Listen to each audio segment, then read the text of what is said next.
But to call that guy a fucking genius is insanity, because the one thing, of all the things he's not, is a fucking genius. Welcome to episode 45 of the Groupchat Wrestling Podcast. We have an incredibly special guest with you today, so I apologise in advance if I seem a bit starstruck. That's because I am. I'm going to let them introduce themselves, even though I don't think the protagonist of pro wrestling needs much introduction. Oh, go ahead, say hello. Hey everyone, Kidd Bandit here. Recently just got back from injury and back in the road, back to doing the pro wrestling, but also very, very into Assassin's Creed right now. So if we ever talk about that stuff, It's so good. I might never stop. Shut up. Anyway, I'm happy to be here. Thank you for having me. Absolutely. I'll just say a quick hello myself. I'm Lucy. I am, as you know, one of some Brandon Cutler fans in the world. Even though he's not wearing the jacket anymore, I am still sweating for Brandon Cutler. Upgraded his gear. He has. He's a dragon. I think you need to. Yeah, he killed a dragon and looted their skin. Now they were wearing it. Okay, well, there's a match for the future. Yeah. All right. If my co-hosts want to say a quick hello. Yeah, go on then. I'm Andy. I usually used to wear a mask, but I'm very scared of wearing the La Parka mask these days in case I get a call on the door from Conan. So, yeah, I've been playing Assassin's Creed. It's fantastic.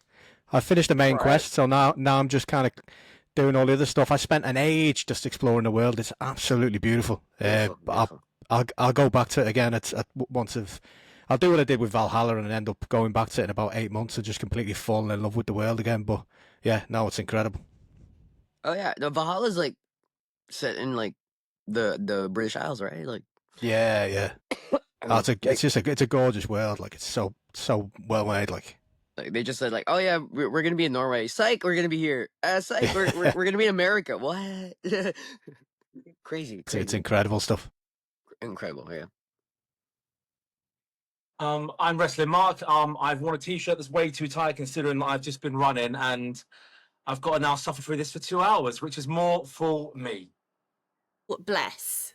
No, not bless. I don't deserve sympathy. It was a poor choice. It was a panic throw on when I walked through the door, and now I'm going to live to regret it. But it's my own fault. I deserve this 2 hours of being uncomfortable. I've earned it. And I'm Mike, one of the other hosts from the Groupchat Wrestling Podcast. I have not yet played Assassin's Creed, but it's on the list. Good. I've abandoned it, I'm afraid. I am back to Baldur's Gate 3 for this. I've lost count of how many times I've started that game. I was playing that last night. Really? Yes. Okay. So I have to ask then, first question, who is your romance option in Baldur's Gate? Lae'zel. Yes! The very first time I played, I accidentally turned her down because I was scared of her. And in a sulk, because I couldn't get her, I refused to romance anyone for the entire game until I could go back. She is a little intimidating, yeah. A little intense. Okay, so tell us a little bit, where are you right now? Well, right now I'm in Los Angeles. I just finished my first tour of Japan. I've been doing a lot of touring over in the Pacific Northwest area in America, so being seen a lot there. Surprisingly, not a lot of East Coast yet, but you know, I do have a Europe tour coming up. Yay! So I'll be based out of Liverpool with my good friend Dan Evans, and we're gonna be playing a lot of like Cyberpunk and lots of video games together. So, you know, fantastic.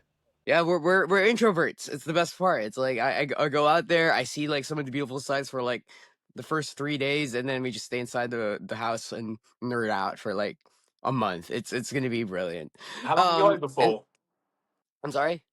How long are you over for in the UK? Oh, you know what? I think it's like just over a month. So I'll be there from July 10th to August 18th. And I remember now. Okay, good. Okay, so I'll be there for that long. I got a couple of shows over in Germany and France, hopefully Nice. Italy, because I did almost do one the first time I was over in Europe, but unfortunately I got stranded in Ibiza, which is not a bad place to get stranded in. There's worse places to get stuck. Yeah, I can think of I've been stranded in some places that are far worse than that, like Reading. Oh gosh. Tried to get stranded in Ibiza before. I've been there many times. I've prayed for the flights to all be cancelled. I could get stranded in Ibiza for a very long time. Yeah, I remember freaking out because I've never missed a booking before due to flight issues.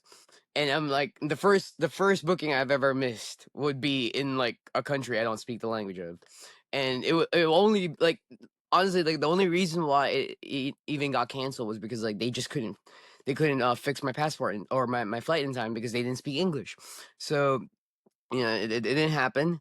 And I'm like, well, I guess I'm stuck here for a day. I have no idea where I'm at. I step out of the airport and I felt the freshest breeze. I saw the nicest beaches, and I'm like, you know what? I'm sorry. I'm stranded. I'm stranded. I can't leave today. I'm sorry. And I had some paella, and yeah. So worst places to get stranded on for sure. 100%, yeah. Like I say, I got stranded in Reading once. All that's in Reading is fucking roundabouts. That's it. It's was it it's called? roundabout Reading. Reading in the Reading. UK. I got stranded there once, and all that's there is roundabouts and just greyness, grey buildings everywhere. It's terrible. So That's where Ibiza Dan's sounds a hell of from. a Let's lot not be better. too harsh. That Dan's sounds from boy lives depressing. there. Yeah, I said that to Dan anyway last week, and he said, yeah, no. So I saw the light Hey. fade in your eyes as you described the place. yeah. It's not too Like bad. I saw the And color just turn into gray. I was like, okay, I believe No. you. I believe you. It is bad. There's only one place worse than that, and that's Holyhead, and that's where Pebble Dash goes to die. It's terrible. It really is. Okay, Kidd Bandit's not going to have a clue what we're talking Yeah, about here. No, I could Well, put pieces may- together for context. Like, Yeah, maybe if you do a show in Ireland, you based from the UK, you probably get the ferry across, which Yeah. would go from Holyhead, and it's the grimmest place in the world. So you can't wait for that boat to go. But yeah. So while you're based in Liverpool, is there do you know any shows you're doing yet? Or yeah, I do have a couple, but I'm waiting for them to announce it. Just out of respect for I'm sure they want Yeah. that. I'm sure they want that. Can we Jesus fantasy Christ. book you a little bit then while you're Yeah, while no, you're I'm into that shit. because I mean, Alright, obviously I you say just cuss. Liverpool. Am I not allowed to cuss? yeah, Please go do. for it. What you want. Okay. Please do. Yeah, I'm into that. I Okay, call We are everyone a going to cunt. So I am going to start a cunt counter to see how many times each of these boys says cunt. So yeah, you can I'd say probably anything you like. Filth. Yeah. So yeah, I'll swear have all the you championship want belt. Yeah. to. You absolutely will, Andy. Well, one thing, our logo, actually, if you look across Liverpool promotions, our logo is on the mat of one of the promotions. So that's probably one we'd love to see you at, to be The honest. NTE. TNT. Yes. Ooh, TNT, I big did do fans. TNT once, actually. Yeah, like. They're very known Hey. for their death matches, which I'm repping the Exploding Bad Boy deathmatch shirt today, guys. Let's go. As a little bit of a hope that you might decide that that death matches are once again in your future. It was never not in my future. I've always wanted to, but like I've said, hey guys, I'm back, and it's like, okay, let's do this, and this. I'm like, you know, I kind of made a name for myself as being like the geeky deathmatch girl that like brings in props from video games and like puts barbed wire on them or something. Like I remember when I wrestled Stephanie Sterling, we got Pokeballs and filled them with thumbtacks and just put them out there. It was like, I choose you, thumbtacks, and it was like one of the proudest moments of my life. I'm like, I don't think this has ever been done before in wrestling, So it's not like go ahead. No, I don't think so. Does anyone else think? No, it's okay. Well, no, I think you might be the first. Yeah. the Yeah. closest thing I can think of that I've seen was when we took Easter eggs full of thumbtacks to the Bring Your Own Weapons at the last TNT, but they didn't use them. So Pokeball did, sounds however, well better. They did use the pineapple that I took though, which I thought was quite No, nice. But that's yeah, cool. we could. That's cool. That's cool. Yeah, TNT are excellent for death Well, matches. actually, The Nintendo. the bear fruit. Go on, Kidd Bandit.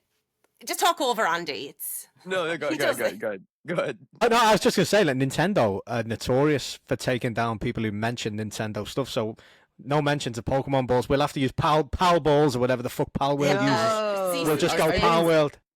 they really like that? Oh, geez. Yeah, Nintendo take down a 7-year-old kid doing a YouTube video. That's what they're like. They send the lawyers straight around. Yeah, Alright, they're well, worse than New Japan. Well, If you've got a video with Nintendo on, it's gone. well, I used the very we close. used the PAL balls to like Yes. to put thumbtacks into PAL spheres, and I just threw That's them it. out. Pal spheres, yeah. Yeah, threw them out there and Yeah. stuff. Like, yeah. Am I misremembering? Apologies if I am. But did you have a barbed wire keyblade at some point? Yeah, I did. Yeah, I did. It was I busted it out in Portland. All right. I don't think I've ever told this story, so yeah, I'll be the first. But I remember messaging the promoter. I was like, "Hey, are we doing a death match? Cause like I think it would be cool if we do a death match." And he's like, "Okay, yeah, let's do a death match."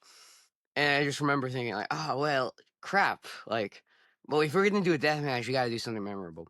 So I started brainstorming. I'm like, "Well, what could be cool? Like, put barbed wire on a Buster Sword, or put barbed wire on this and that." And I remember like just thinking, "Well, I can't really fly out with a Buster Sword, but I'm pretty sure I could fly out with a keyblade." So I started telling the promoter, I was like, "Hey, I'm gonna use a barbed keyblade," and they're like, they have no idea what Kingdom Hearts is, and I'm just like, "Don't worry about it. The people who know will know. They'll know." And they're like, "All right, go nuts." So we do the match, yada yada. The next day, I see Kotaku writing an article about like, "Oh, barbed keyblade." And I'm like, "Huh." Well, how about that? I told you, the right people will know exactly what this is referencing, and from there it kind of just snowballed. Like everybody just assumed like my whole bit is like barbed wire keyblade, which it is. Like, don't get me wrong, but it's like more than that, right? So like every time I do a death match or like a hardcore match, and I don't use it, people are like, "Where's the keyblade?" I'm like, "Well, it was a special occasion thing. Like, check out this barbed wire shark," and they're like, "No, we want the keyblade." I'm like, "Well, the keyblade got broken because I got ran over, like in the airport." And like it was in my backpack. I got hit by a car and I did a tumble, and then like the keyblade broke. So now it's gone forever, and now I can't ever use it again. But people still want it. So yes, I did use that a barbed wire keyblade. Unfortunately, it is broken now. But blame some random civilian that hit me in the car. So yeah. Well, you got hit by a car. in the Yeah, airport. this is the best part, right? So I did a death match in Chicago. I flew back to LA, and I remember like just so sleep deprived, like maybe like 2 hours of sleep, just tired. I was in the middle seat, so I couldn't even nap in the plane. All I knew at that point was I want to get home. I want to play some Pow World. Can't say the actual thing. Well, I want to go home, play some Pal World, and maybe partake in a little bit of Devil's Lettuce. You know what I mean. But that was like the only thought in my mind. And then I was crossing like the road, and I got hit. And it wasn't like a crazy hit, but it was enough that I like kind of ended up like on the hood of the car and fall back down. And the impact wasn't enough to like hurt me in the sense of like, oh, I'm a wrestler. I get hurt. I get blunt force trauma all the time. I'm kind of used to it. But that was the first time I was wearing something like in my backpack, and the I guess like the impact crushed the blade. So it's gone forever. Unfortunately, it's a shame because I could have sold that for a lot somewhere down the line. To me, probably. I am a big Kingdom The, Hearts fan. the keyblade saved your life then, really. Yeah. It Oh took my the god, hit. I've never From- thought of it that way. I think it did. Yeah, low key. Yeah, it did break my fall a little bit. Yeah. From the the assailant behind the wheel, who I suspect was probably Eric Bischoff, just because I can imagine him being completely, the man's a deluded old fool. I can imagine him just driving along, not realizing what's going on and running someone over. You know what? I'm not saying it's ever happened, but Yeah. Like I will entertain that theory. Like now we have a range of suspects, but ranging from either Donald Trump, Eric Bischoff, Elon Musk, or Xenahort, or Sephiroth, Nintendo. The- or Nintendo. Nintendo. Like we don't Nintendo. know. It could have been anyone behind that wheel. They could have done it for Ace The sus- Rock. I suspect Serpenticore, actually. I feel like it was Harsh? probably Serpenticore. Yeah, no, it was. It's just like him. Well, You that know, sounds right, it does sound like something that sneaky little snake will do. Yeah. Another Serpenticore hater. He has bullied me on Twitter for months now. No, like He is. he keeps bullying John Cruz. Like John Cruz is the sweetest, like most John awesome Cruz is dude. an angel. He is And an then angel who would never pick on someone on Twitter. I just can't understand why he's scared of facing off against him in a cage. John Cruz, Serpentico in a cage, give it to me. Surely we Yeah. have the Gotta have it. technology. He's Wait, terrifying. wait. John Cruz would squash him in seconds. In seconds. Absolutely, yeah. Okay, so. What All do right, you- well, while we're Go on, talking let's see about you. games, I want to know what other weapon you would put barbed wire on. Are we going to see a barbed wire, like, Master Sword from Zelda or a gunblade? What are we going to see? So I feel like I'm trying to avoid like swordy weapons because I already did keyblade. So like one of the things I want is it's funny I say I want to avoid swordy weapons, but I want to do the energy sword from Halo. Like actually Yes. I wanted to. So I have a custom needler, like a needler and stuff, and Yes. the needler already has like spikes everywhere. I'm like, yo, like if we could do it like so it's actual like nails, that would be cool, you know.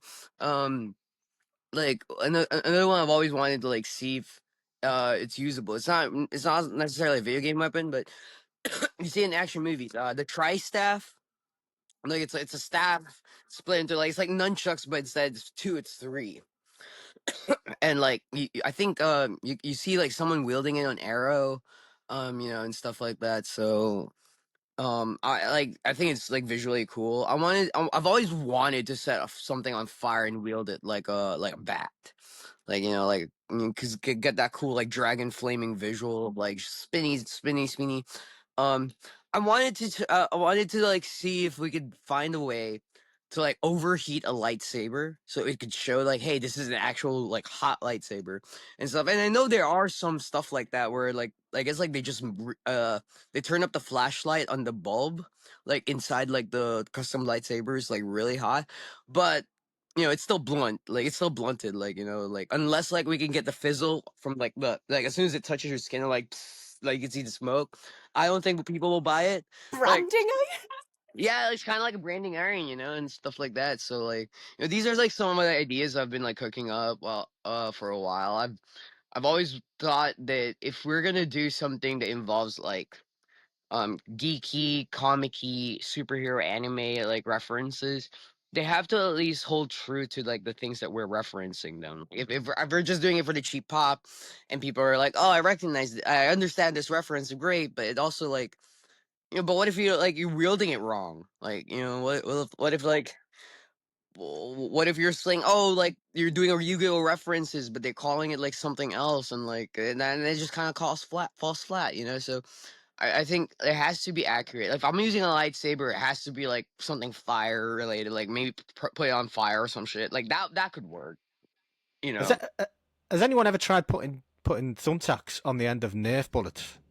Because I've got So a. that Shoot it from a pole, I'm just then, like couldn't talking you? about Halo. I'm just thinking like you know. yeah. So This that's been a fucking. thing that How did like you you know, have that ready, hoping No, that Kidd Bandit would... I've got loads of fucking Halo shit in here. yeah, you're always ready. You know, you Yeah, of course, man.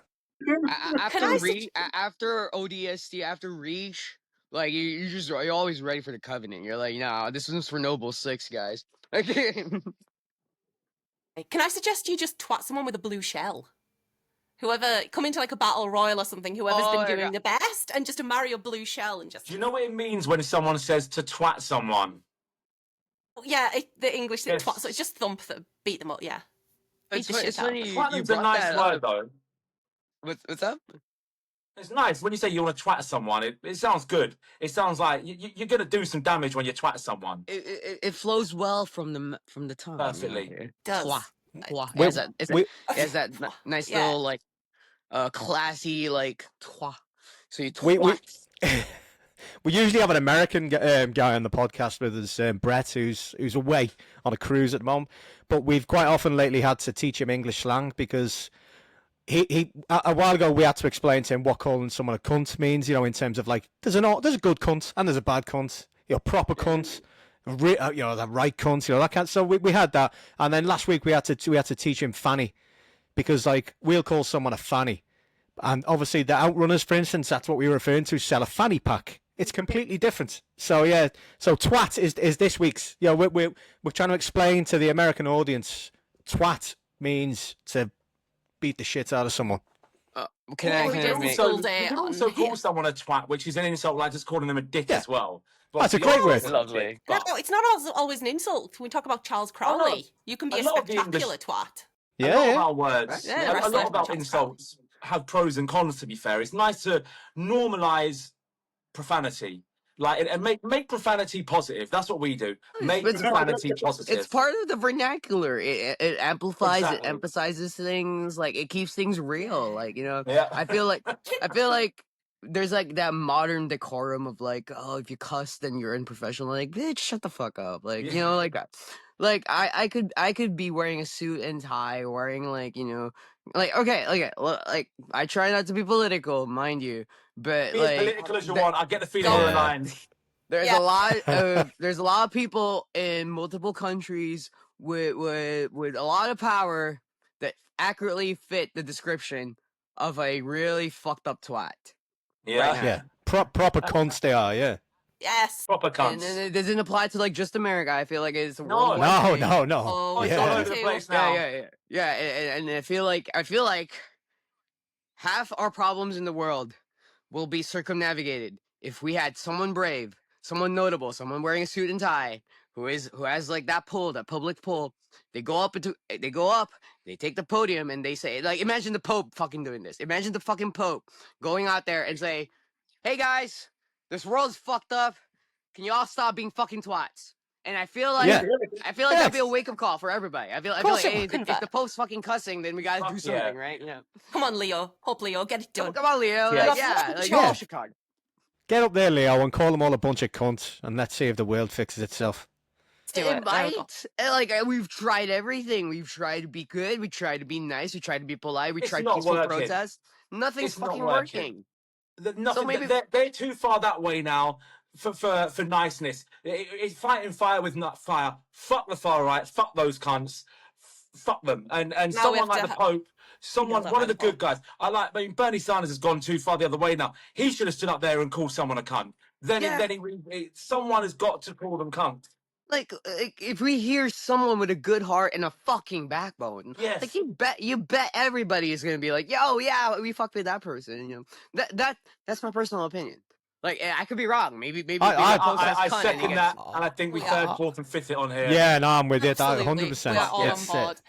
I will say as well that you are an excellent swearer. But I will point out that she has recently spent time with Zack Sabre Jr.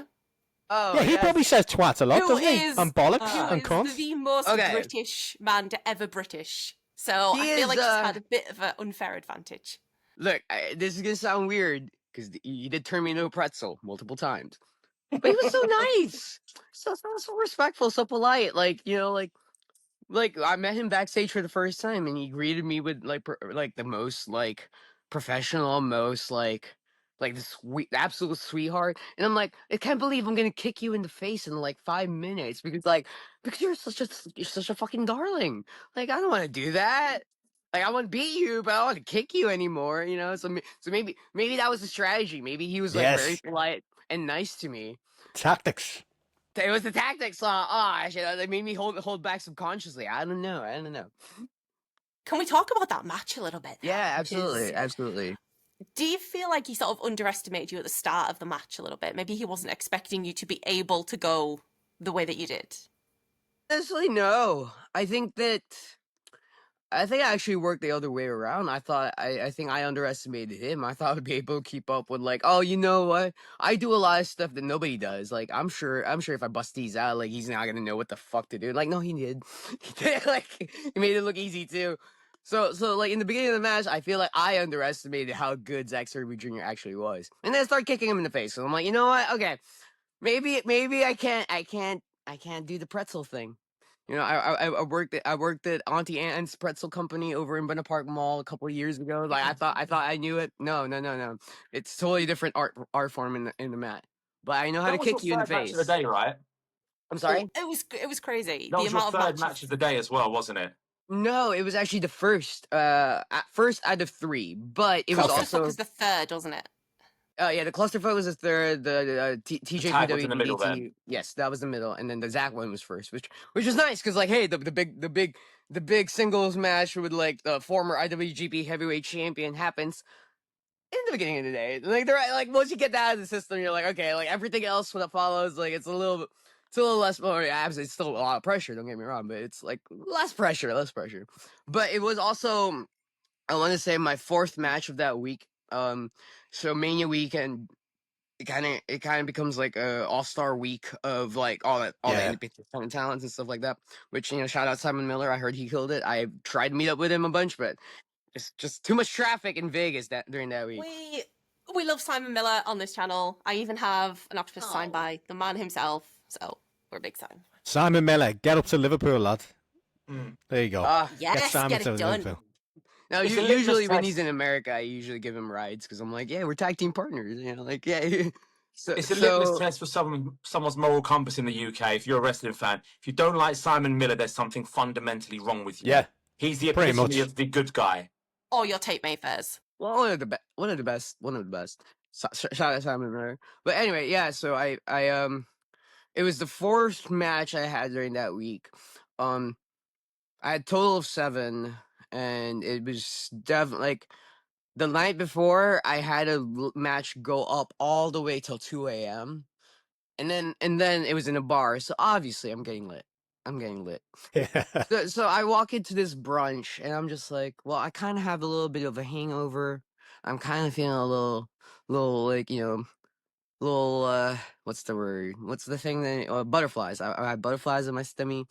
Yeah, and he's late. He's late because he's, he can be late. He's fucking Zack Sabre Jr. Like you could show up anytime you want in the venue, but he was late. So we were supposed to be an opening match. We weren't the opening match. We were placed 4th because we need a little bit more time to wait for Zack to arrive at the venue. But there was also that element of like, I wasn't nervous at all. I was just like, well, last night I spent the night partying. I'm in Vegas. This is like the biggest match of my life. And back then, I used to always put so much like unnecessary pressure when it comes to my performance, especially when I'm facing like a big deal. This time I knew, because like I just came back from injury for like a year and a half being gone, which I did get hurt in over in the UK. So full circle moment is being able to come back and say like, oh, like, yeah, like you're finally getting me 100% again. So, but yeah, like I was freaking out back then. This time around, I wasn't freaking out. I was just like, you know what? I think it's pretty cool that like, someone that I study a lot, like growing up, like someone that like every wrestling student needs to like actually be familiar with, because like he's Zack Sabre Jr. Like you kind of have to, right? So you study the guy, you don't expect to wrestle him, and then when you do actually end up wrestling him, you're just like, okay, well, what do I do? How do I wrestle this guy? Well, like obviously I wanted to use like this as a platform to like show, hey, when it comes to technical wrestling, I'm no slouch either. But obviously he's way better than I am. So I had to like, shift gears. I had to like stick with what I'm good at, which is like usually my kicks. And I think there was also that element of like very Rocky Balboa about it. Like I'm pretty sure like Zach's training regimen, like he goes to like the top physical therapist, he goes to like chiropractors, he goes to train at like all the dojos he ever wants to, because he's fucking Zack Sabre Jr. Meanwhile, I'm like, okay, what am I doing for training there? I'm gonna go do 500 push-ups in my backyard, and then I'm gonna kick the air for like, and I'm gonna go run from here to the liquor store, buy some vodka, and come back, and then on the way back, drink a little bit of vodka. And it was like my training regimen was very, very like I don't know, gangster Rocky or like punk rock Rocky Balboa and stuff like that. So the way I approached the match was very similar too. I was like, well, I don't want to be like him. I know about him, I study him, but at the end of the day, I have to put out something that's different from everybody else to make this match stand out a little bit more. And the way I could do that is just by being myself. And everything I did to prepare for that, like I would tell people, like, "Oh yeah, I'm going clubbing to prepare for the Zack Sabre Jr. match." Like, how does that help? Well, people don't understand when you go in the club, you're performing, like and there's eyes on you. You understand like the pressure of being like seen by all these people.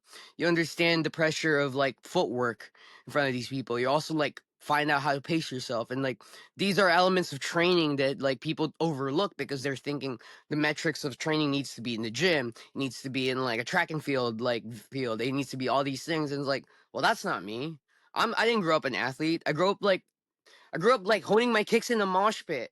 So that's what I'm gonna do. You know, I'm doing mosh pit karate, so I'm gonna go out there and do mosh pit karate in front of Zack Sabre Jr. And for a little bit, for just a split second, I had him on the ropes. So hey, I'm just saying, you know, he had 21 years of wrestling experience. I have 3, and I had him on the ropes with my mosh pit karate. So I'm just saying, it worked out in my favor. So. Sure, yeah, 3. I mean, you debuted as 2021, was it? And then with the time off. Yeah, so Yeah, technically because you start. 4 years active, but 3 That's years crazy. actually in ring. Yeah. That's Yeah. insane. So we're not counting the time that you were away. And now it just seems like in such a short time you have become so well known. Almost from day one, you were a big deal. It was that harder? Do you think? Did that make it harder for you to sort of have to keep that level up the whole time? It's almost like there's no excuse for me not to become good. Like, one, because like I'm at the infancy of my career, I'm able to rub elbows with people who like people would kill for like opportunities like that I got in the very beginning. But also, like, I will say this: the spotlight is very blinding. It could blind you to a lot of things that you are not going to see, especially if you look directly at it. Like, at that point, you're only thinking about, like, look how much traction I'm getting, look how much attention I'm getting, look at all these big bookings I'm getting. That you stop seeing like everything else around you. You stop seeing like the people that are there to use you, the people that are there that like they have fake smiles, you know. So a lot of the stuff that I had to deal with, and it was very public too, because I posted everything on Twitter, right? So like, oh, some bad shit happened, it's gonna be on Twitter, right? So because I didn't know any better, you know. So yes, when it terms of in-ring stuff, I did end up becoming better naturally, just because like I was like forced to wrestle a bunch of multiple styles. I had to basically like, hey, I made it to the dance like way before way before I'm ready. Well, it's such a bad decision for me to, so hey guys, I'm not ready, I'm gonna drop out of this booking. No, that you take that booking and you do your goddamn best to like prove that you do belong in that card. And sometimes I wouldn't feel like, you know, imposter syndrome, it hits everybody. And sometimes I wouldn't feel that way. Like, I'd be like, yeah, I know I did okay, but like I could have done better, I could earn my spot more. And back then, like, whenever I would see comments, it would be like, oh, Bandit doesn't belong there yet. I'll be like, oh no, I don't, I totally do. And it'll be a lot of like trying to disprove haters and stuff like that. And it went like that for 2 years.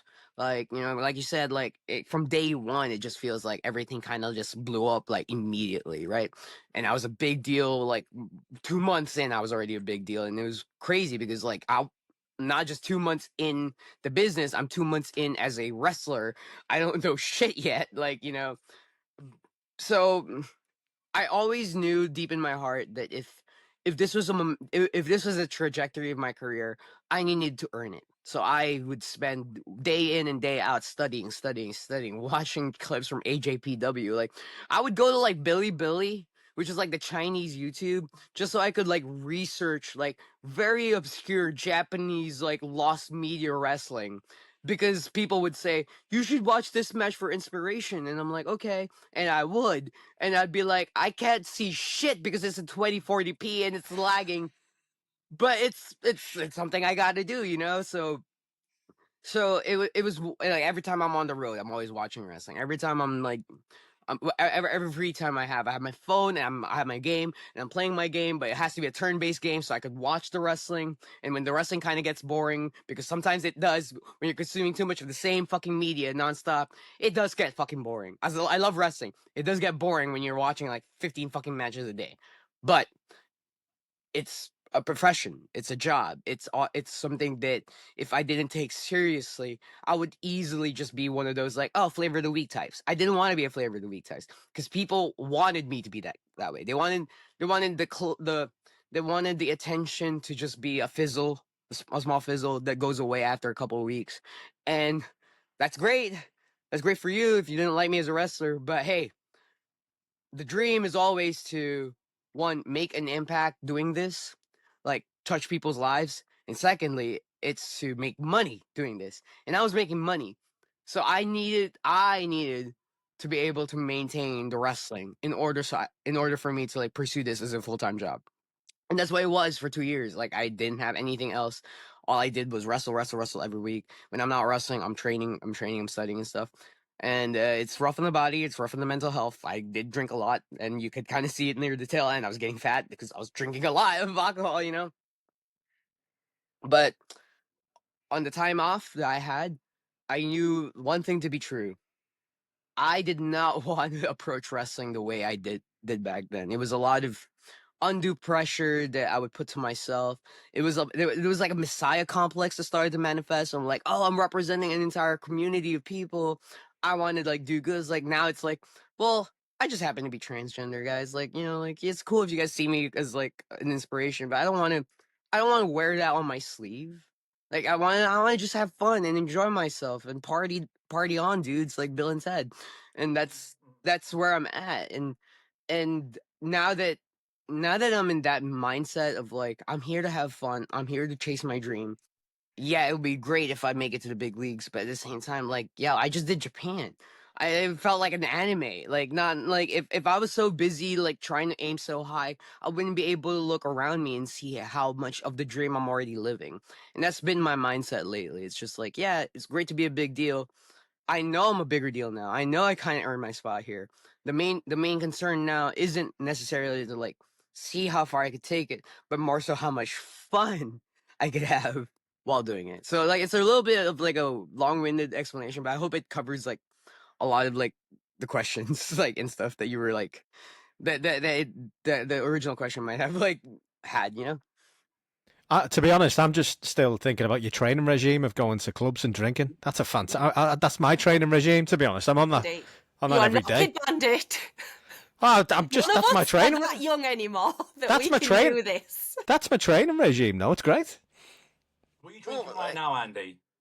I'm actually drinking a Coke Zero at the moment. Ah, fair enough. Yeah. I'll say Diet Coke. Sense. Well, Okay, let's put it this, let's put it this way. In my humble opinion, fans become more ingratiated with a wrestler when they see themselves in that wrestler. Yeah.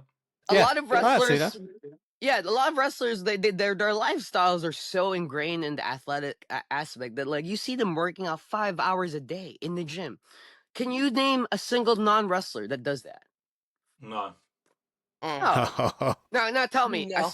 tell me about a non-wrestler that goes to a club and drinks beer and just enjoys themselves. A million Probably the people. I can think. Probably Yeah. the majority of the crowd, I'd say. Yeah. Right. Yeah. And now the crowd gets to look at me and be like, she looks like she goes to the club. They go to my Instagram. She's going to the club. She's drinking and having fun.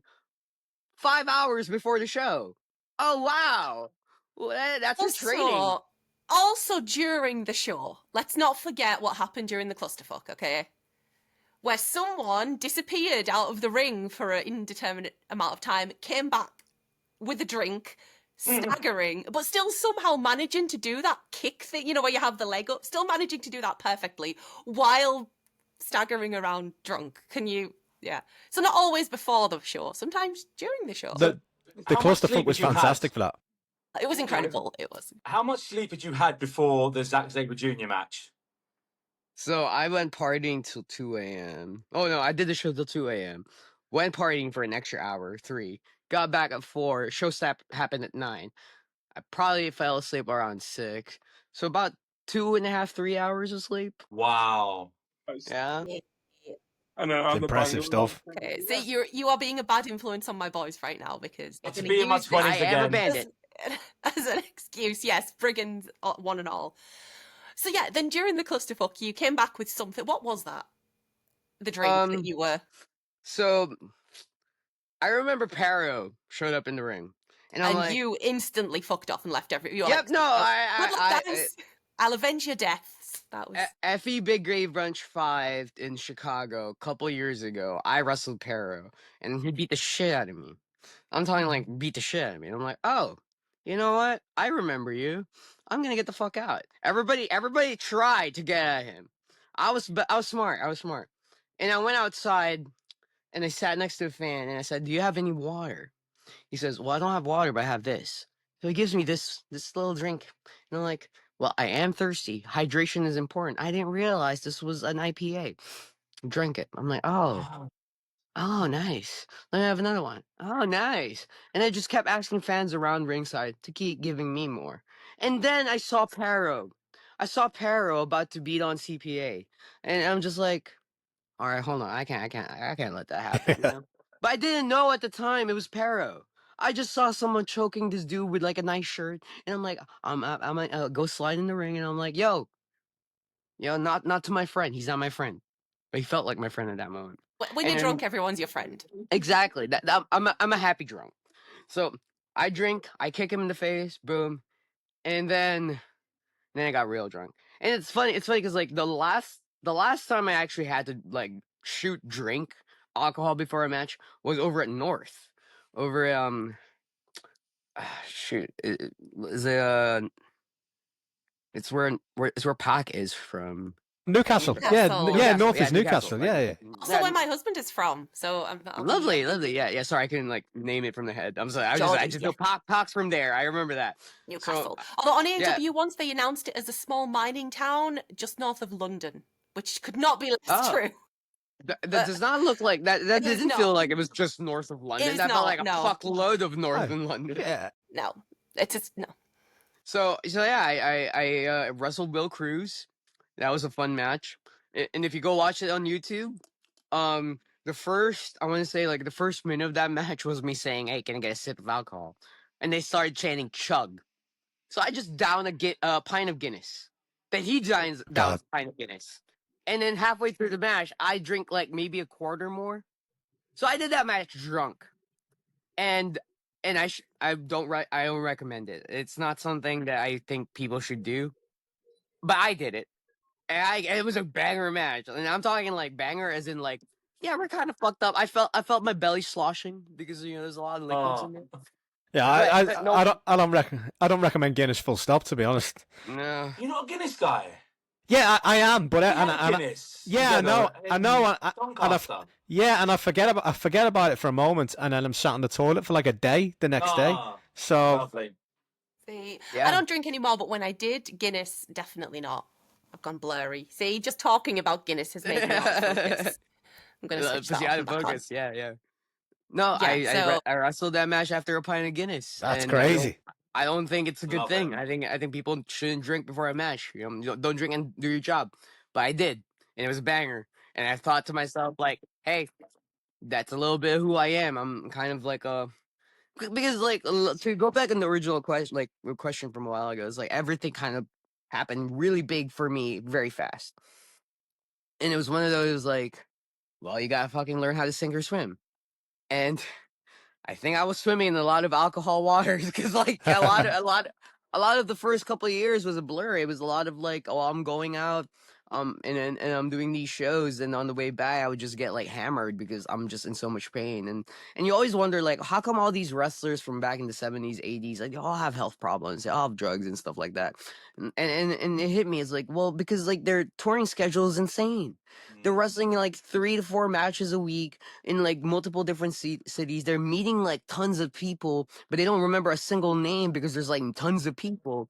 And then they get like 2 hours of sleep, and after those 2 hours of sleep, guess what they have to do? They have to fucking fight.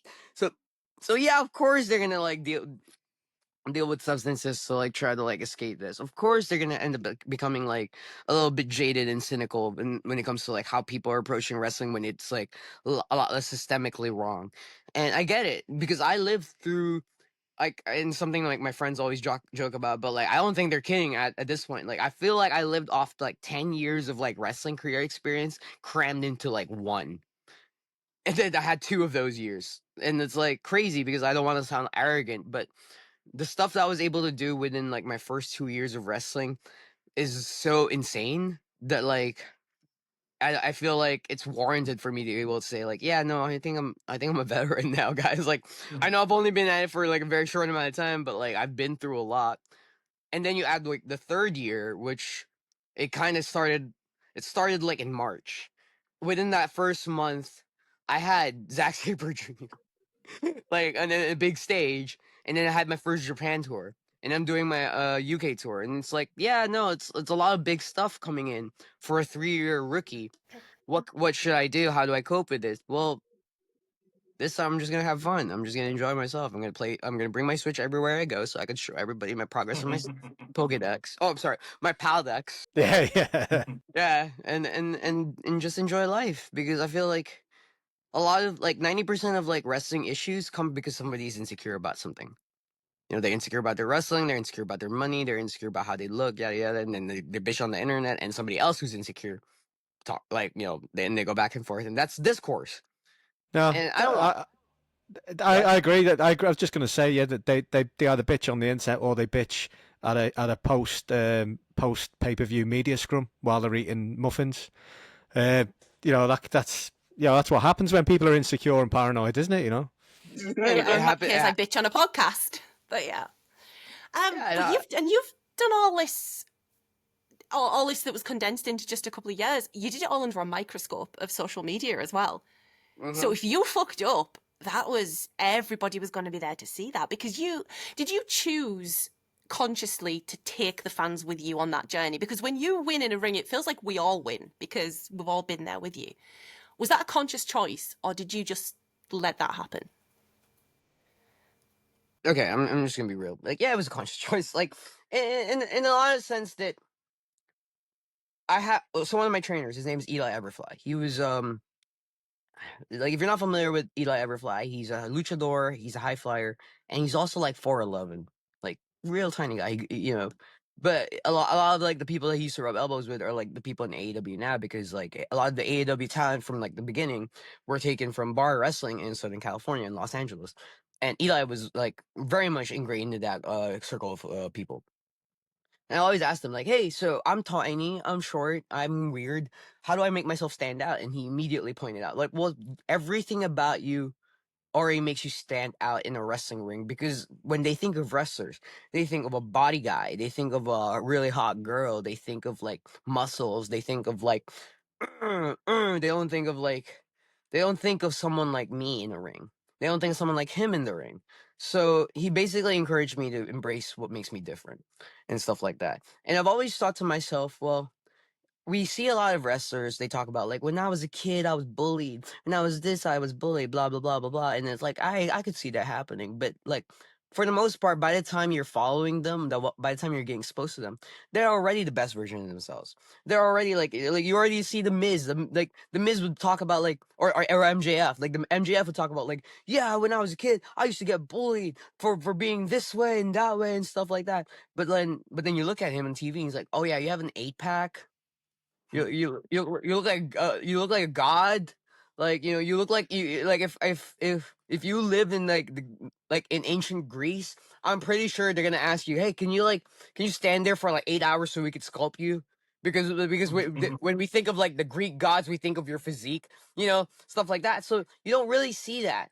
But I was in that unique position of like, hey, I'm figuring shit out, guys.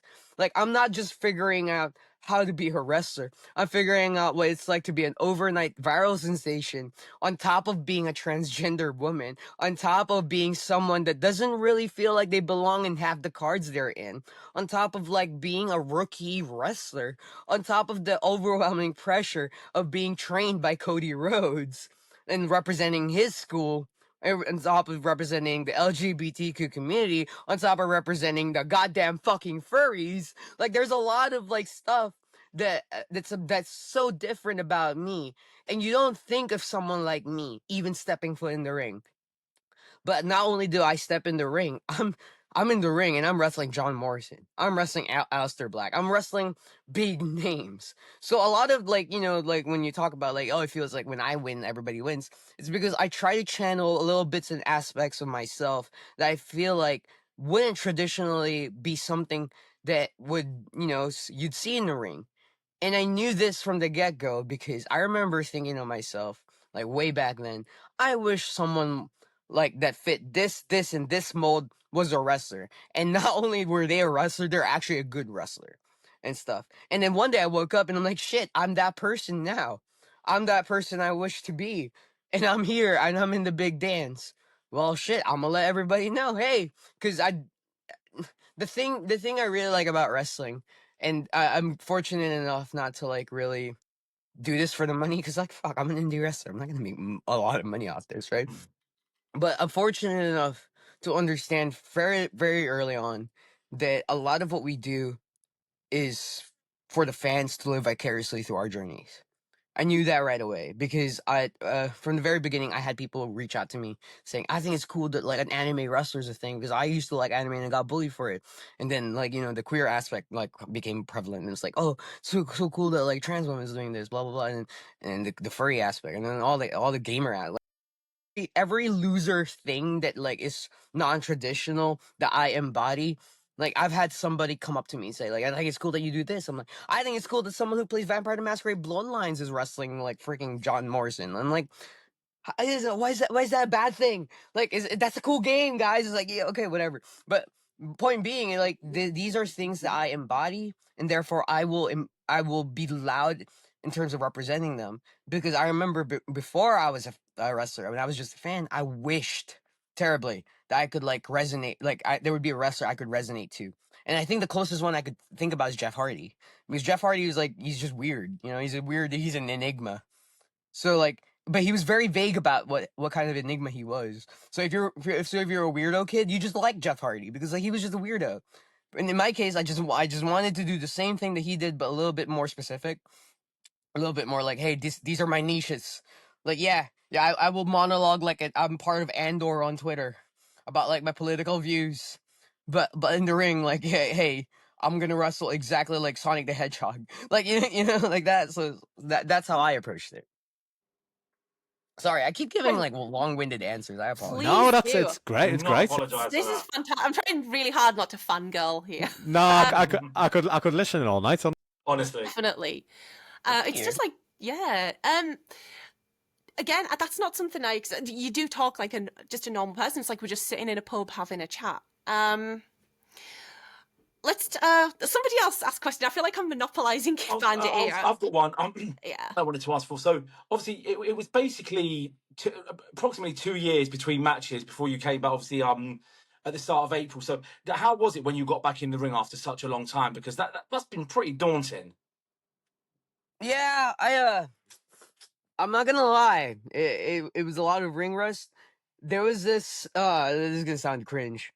When I came back, I wanted to be edgy. I wanted to be like, no, I got done dirty. Nobody checked up on me. I'm coming back with a vengeance. Check out these cool ass kicks I've done. Look how badass I am now. Yeah, I'm ready to be a wrestler. First name, last name, Trunks person. Yeah, that's who I am. And I did the match. Didn't botch anything. Everything came out clean. I watched the footage. I'm like, yeah, I'm proud of everything I did in this match. But there was one thing that hit me so weird. I was like, I didn't have fun. What the fuck? Like, I should have had fun. Like, I was like, everybody I've ever talked to, they said it was a great match. I did another match that week. I'm like, huh, why am I not having fun? I've been wanting this for so long. I trained so hard to get here. I refined everything. Why am I, and this little tangent, but I reconnected with my childhood friend because anime. Of course, there's a childhood friend that's gonna like come into my life later on. So I reconnected with my childhood friend, and they saw my wrestling, and they're like, "Yeah, it's good. Everything you did was great, but why are you holding back?" And I'm like, "What do you mean? Why am I holding back?" It's like, well, we'd go out clubbing, we'd go out like having fun, and I see none of that in the ring. And that's what I know you for. I'm like, well, back then they used to like just treat me like a joke. Now I'm like, why would I do that again? It was like, because it's you. And I'm like, ah, shit. Okay. So yeah, in the beginning there was a lot of like trying to figure out what kind of direction I want to take it. But by the time I did the Mania week, I knew I was kind of getting there a little bit, and it's, especially by the time I wrestled Zach, I was like, oh yeah, I'm wrestling you as me, like it's just me as myself. There's gonna be jokes here and there for the most part because that's who I am. I'm very quippy. I use a lot of Spider-Man and Deadpool as like an influence for my wrestling, which if you're not familiar with those characters, like they did not shut the fuck up, kind of like what I'm doing now. So um, it was very daunting in the sense of like I don't know how I was gonna get received. I didn't know how I wanted it to be presented, and most importantly, I didn't even know if I was gonna enjoy it again. So in the beginning, I was like, I'm not enjoying this. Like the crowd's respectful, but they're not like how they used to be, like going fucking ape shit, and I just felt washed. And then I had my anime moment with my friend, and I'm like, yeah, I gotta believe in myself. I Very suppose that hamstring. like an element of like not even lacking confidence. Well, maybe it is lacking confidence. I suppose like, after such a long layoff, that's human Yeah, nature. definitely. Yeah, and it's not the first time that you've considered like leaving or taking a break. I remember there was a time that you were talking about leaving. Yeah, it was Was that because you weren't having fun? Was it more?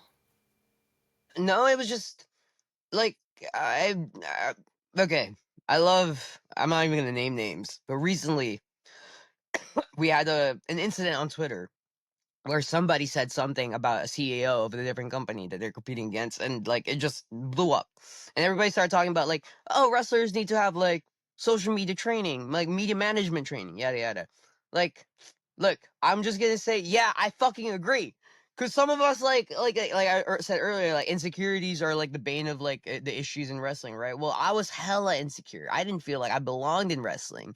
I was so different, so new. I didn't know shit. I had no connections. The people that trained me, I surpassed pretty early on. Like not in Nightmare Factory, like the Santino Brothers in Los Angeles. I surpassed a lot of them early on. So instead of like looking at me as someone that they could like help get, like help navigate, it was a lot of like resentment, and like it was like passive aggressive resentment too, because like, can you imagine the one loser kid is the one that makes it because of how different they are? Like nobody thinks that way. I don't think that way, but there it was. And yeah, back then I would have these like bouts of like, oh, I don't belong here, I don't belong here, kind of like thing in my head where I'm like, I'm not even supposed to make it. I'm here because everybody thinks I'm a joke. And yeah, it really like it was really like it was like a demon that you really had to overcome, because like the last thing you want to do is like stop chasing your dreams because you felt like you weren't good enough. Because you can always get better. Like that's the thing, is like you always like work at it to get better and stuff. And that's that, like when I finally got to that point, like that's when I kind of healed myself from it. I was like, yeah, I don't belong here yet, but I could get there. Like I could keep at it. So yeah, it wasn't the first time I've had to deal with like issues of like, oh, I don't feel like this is right for me right now and stuff like. But everybody deals with that, and it's something that I've been able to, especially when I took a step back from wrestling when I got hurt. Like I was able to like watch and be like lurk and observe how everybody would act, and being able to distance myself from like Kidd Bandit the character, Kidd Bandit the performer, to just being myself a little bit, and seeing like, oh, how come everybody in wrestling always bitches and complains about wrestling? Well, it's because like, and like, I'm pretty sure you guys are familiar with the speaking out movement. Like a lot of the, a lot of like the system in wrestling was designed to protect really bad people. Like kayfabe existed as long as it did, not just to preserve like the sanctity of like the performance and like the shows. I feel like it also existed because like it was designed to protect abusers. And these are things that I actively fought against in my scene. And these are things that I feel like we've taken a lot of steps to overcome. So in my time away observing everything, I started seeing like the negative effects of being ingratiated in the old school mentality of wrestling, where it's like you have to pay your dues, you have to sacrifice this, and this, and this, and you have to be miserable for X amount of years before you could even like be happy.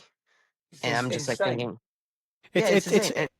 it's such an old Insane. like a real like old man kind of attitude to have this kind of thing Yeah. that they have, though, paying your dues. I remember hearing Paul Walter Hauser talk about this, and he was saying people were, some old wrestlers were kind of being a bit arsey with him. Oh, you haven't paid your dues. You're an actor. What do you think you are? And his response was, he said, well, like, what about like if Dave Bautista's going to make a movie? He said, I don't say to him, oh, you have to pay your dues. Acting for 20 years before you're Yeah. allowed to make a movie. He said, so, why? But he was saying the same thing, though, like this kind of weird attitude they have from the old school of the old boys club, isn't it? Oh, you got to pay your dues. Like, fuck that. Do Yeah, you It's like still a, well, think is there still right. much of that in the industry now? I'm sorry. Would you say there's still any that you see of that in the industry? Uh, all right, this is where it gets fun. It's there. It's there. But I don't see it. Because instead of looking at my journey as like something I'm looking at everybody else's paths, like I knew from my time away that no matter how much I look at it, the path I'm on is always going to be unique to me. Not because I wasn't paying my dues, but because of who I am as a person. Like everything that I embody, like brought up earlier, like the LGBT stuff, the brand new rookie sensation, trained by Cody. Like these are things that form such a unique journey from me from the get-go, which is probably why I blew up as fast as I did, because it was such a compelling little thing. Like it's a compelling mismatch of like various little things that nobody else could say that is they're going through. So to start looking at my journey as similar to like so and so's journey and so and so's journey is very unfair to them, and it's very unfair to me because our starting points are different. The stuff that our ceilings are going to be different. The people that we appeal to are going to be different. So yes, to answer your question, it absolutely exists because it's a systemic thing. It's not something that will go away, immediately.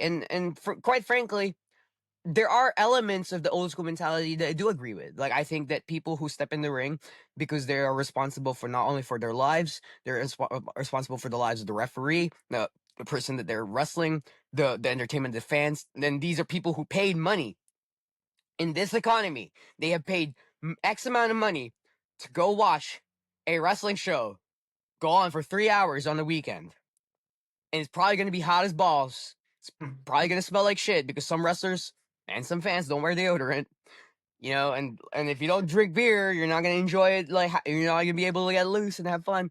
And for a lot of people, these are like their first time experiences going to an indie wrestling show. They've never fucking seen this shit before. Like, so it's your job to get them to love this shit.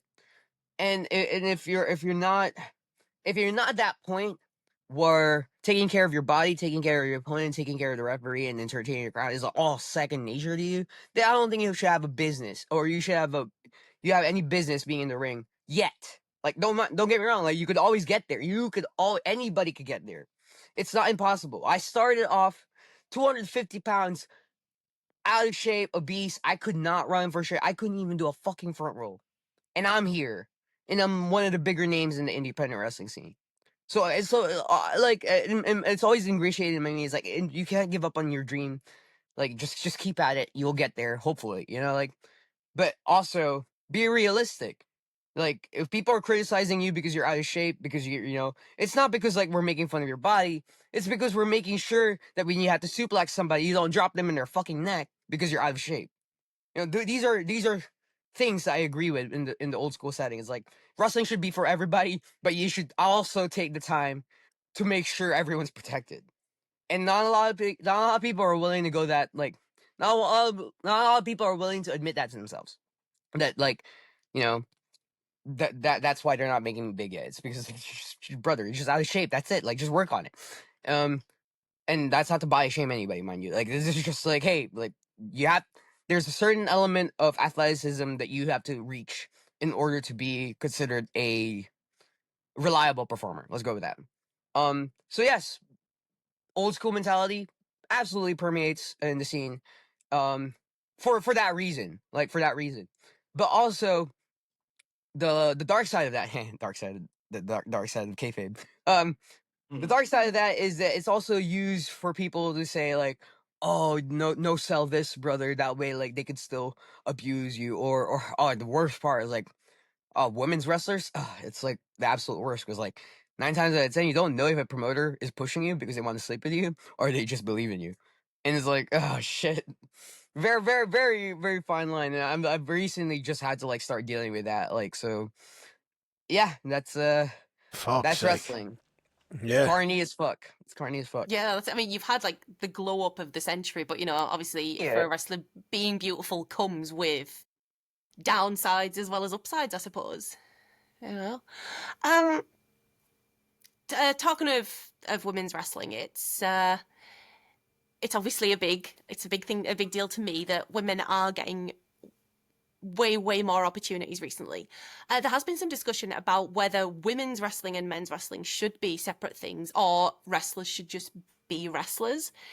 What do you think about that? Do you see any value in keeping it separate, or do you think wrestlers are just wrestlers? Well, I want to make sure. Okay, I want to hear what Mike, Andy, and Mark have to say about it, because like I feel like I've been hijacking a lot of like the conversation times, but and then I'll chime in. Talk to them every day. You're far more interesting. I wouldn't argue with that, to be honest. All right, go on, boys. You get a minute. No, I think there's room for both. This all blew up, didn't it, last week because of the progress thing? But and that really only kicked off because Cora Noir against Charlie Evans was such a fantastic match that a lot of people would have loved to have seen Charlie Evans in the Super Strong Style 16. But there's also the argument that people have that if that's the case, do we just abolish men's and women's titles? I don't know. It's a tough one. I haven't got an answer for it. I'd like to see intergender matches, but I also like. I mean, I'm a big fan of women's wrestling in general at the moment, and I don't want to see Eddie Kingston come back and challenge Tony Storm for the women's title. You know what I mean? So I don't know. It's a tough one. I haven't got an answer for it, so I'm just talking shite, to be honest. I want to see. I mean, look, I want to see more matches like that. I'm very open to it. I'm still hoping that AEW bucked the trend this week, and I'm hoping that when they announce the Anarchy in the Arena match, they add Willow and Mina Shafir to it. And please, yeah. I'm praying they fucking do that this week. I think that will be such a big step for a company that have rightly been criticised for their lack of exposure for women, because there's no denying that you'd be being blindly loyal if you dispute that. I think when you consider the roster. I would fucking love that if they announced that match tonight and Willow and Mina are part of it. That would be, and Shafir are part of it. I think that would be absolutely amazing. Again, I'm not for a minute saying let's abolish women's and men's titles. I'm saying let's be a bit more open-minded and not think, we can't risk doing this. Fuck that. Let's just have a bit of fun with this. I don't see any reason not to. It's again, I think a lot of this stems from especially like the Attitude Era pushed things so far one way. That it's been such a long road back because obviously we had every kind of match then, and the women were always treated a certain way, and it's taken so long for mainstream wrestling to recover from that.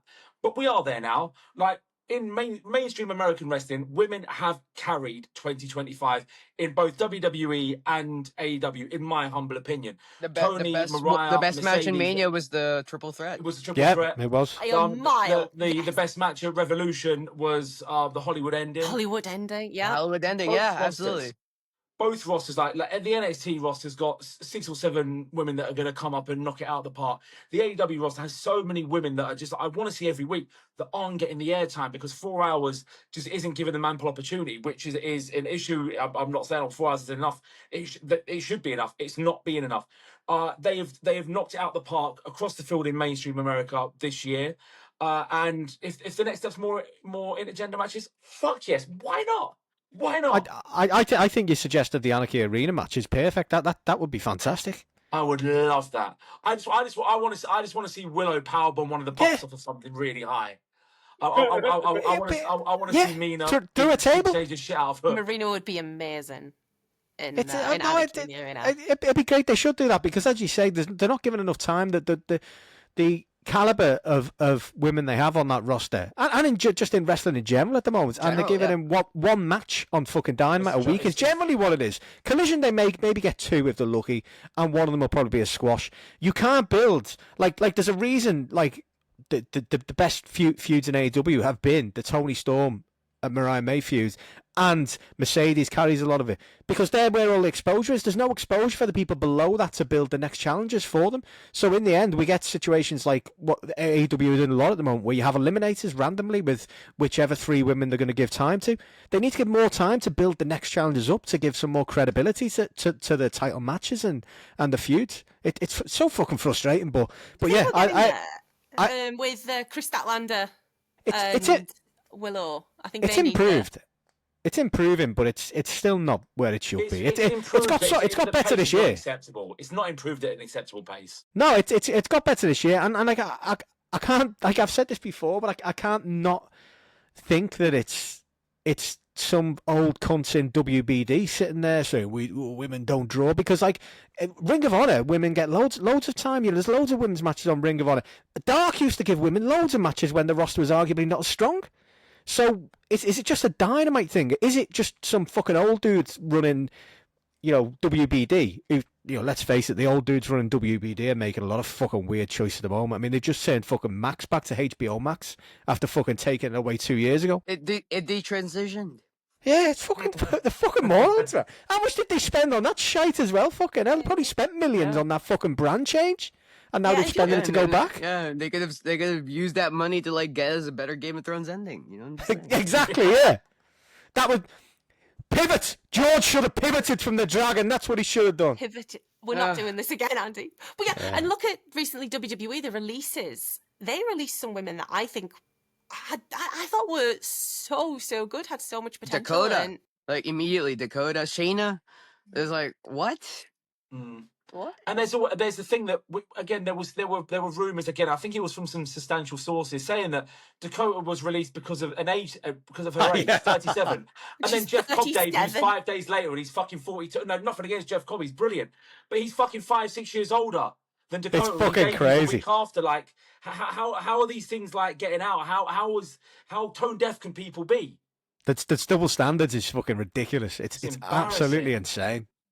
Mina's going to debut tonight. Well, re-debut officially on Dynamite tonight. It's as we're like recording this officially on the part. Wednesday. Yeah. I love 37. Mina. I love Mina. I don't I care how I old was she is. surprised, by the way, with Mina's age. I was like, what? Yeah, same. so Yeah. sorry, yeah. Yeah. She's been around Crazy. forever, though, hasn't she? Yeah. Yes, absolutely. so So yeah, as we're- Go on, let's Lucy. Bandit. Let's have your take on it. Okay. What about Mike? Yeah, You have to fight to get Mike to say anything. Mike, go on, Mike. Right. A lot of what I had to say, I'd just be parroting the lads. So what I will say is there's a lot of great wrestlers out there, regardless of gender, and I just want to see great wrestling. That's my thing. So be that intergender matches, women versus women, men versus men, that one weird promotion that runs on WrestleMania week that does kaiju matches, you know, whatever. I just want to see good wrestling, like yourself, for example. Like we touched on it briefly at the start. When you come over to the UK, there's loads of people that I want to see you against that are women, like Lizzie Evo and Rio, and there's loads. And then men as Kanji, well, we'll have a like kick battle with Kanji, please. Kanji, absolutely. And then also on the men's side, people like Jay Joshua, I think would be a cool match. Connor Mills, Luke Jacobs, I think would be absolutely fucking amazing. So Leon that's my Cage. thing. How's Crowley? Leon Imagine Cage. what you could Oh do. my You could do God. like a cinematic. I would love that. Tate Mayfair's. Please stomp Tate Mayfair. Leon Cage versus Kidd Bandit. I genuinely think I wouldn't stop like vibrating for like a month after watching I'm it. excited I'd be like, oh my god. to wind you up and let him go. Yeah, Okay. literally. Mike, you should speak more often. You've got gold in the You tank, should, mate. yeah. Yeah, You've got yeah. gold you in the do, tank. you do, Speak you up do. more, bro. Yeah, we kind of waffled around and kind of basically, you said what we said in about 1,000 less words and actually with a bit more You were substance to funnier. it, yeah? Those who know that I am a fountain of wisdom. Golden wisdom. There you go. There it is. Don't say much, but when you do, it's worth hearing. Exactly. Lovely. So thank you you. said Yeah, do Bandit, watch. let's go. You do watch a lot of wrestling now. What would you say? What in 2025 is like? What's Hang on, caught your attention? Yeah, I want an answer to my question first. Oh yeah, okay. Sorry. I'll segue to that because Okay, go on then. I think there's a pretty cool segue to. Well, I'll figure it out. Anyway, yeah, I'll just echo the same. It's like, yeah, wrestling's wrestling. Controversial take, but does everybody know what kayfabe here is? We all know. We're all aware what kayfabe is. Yes.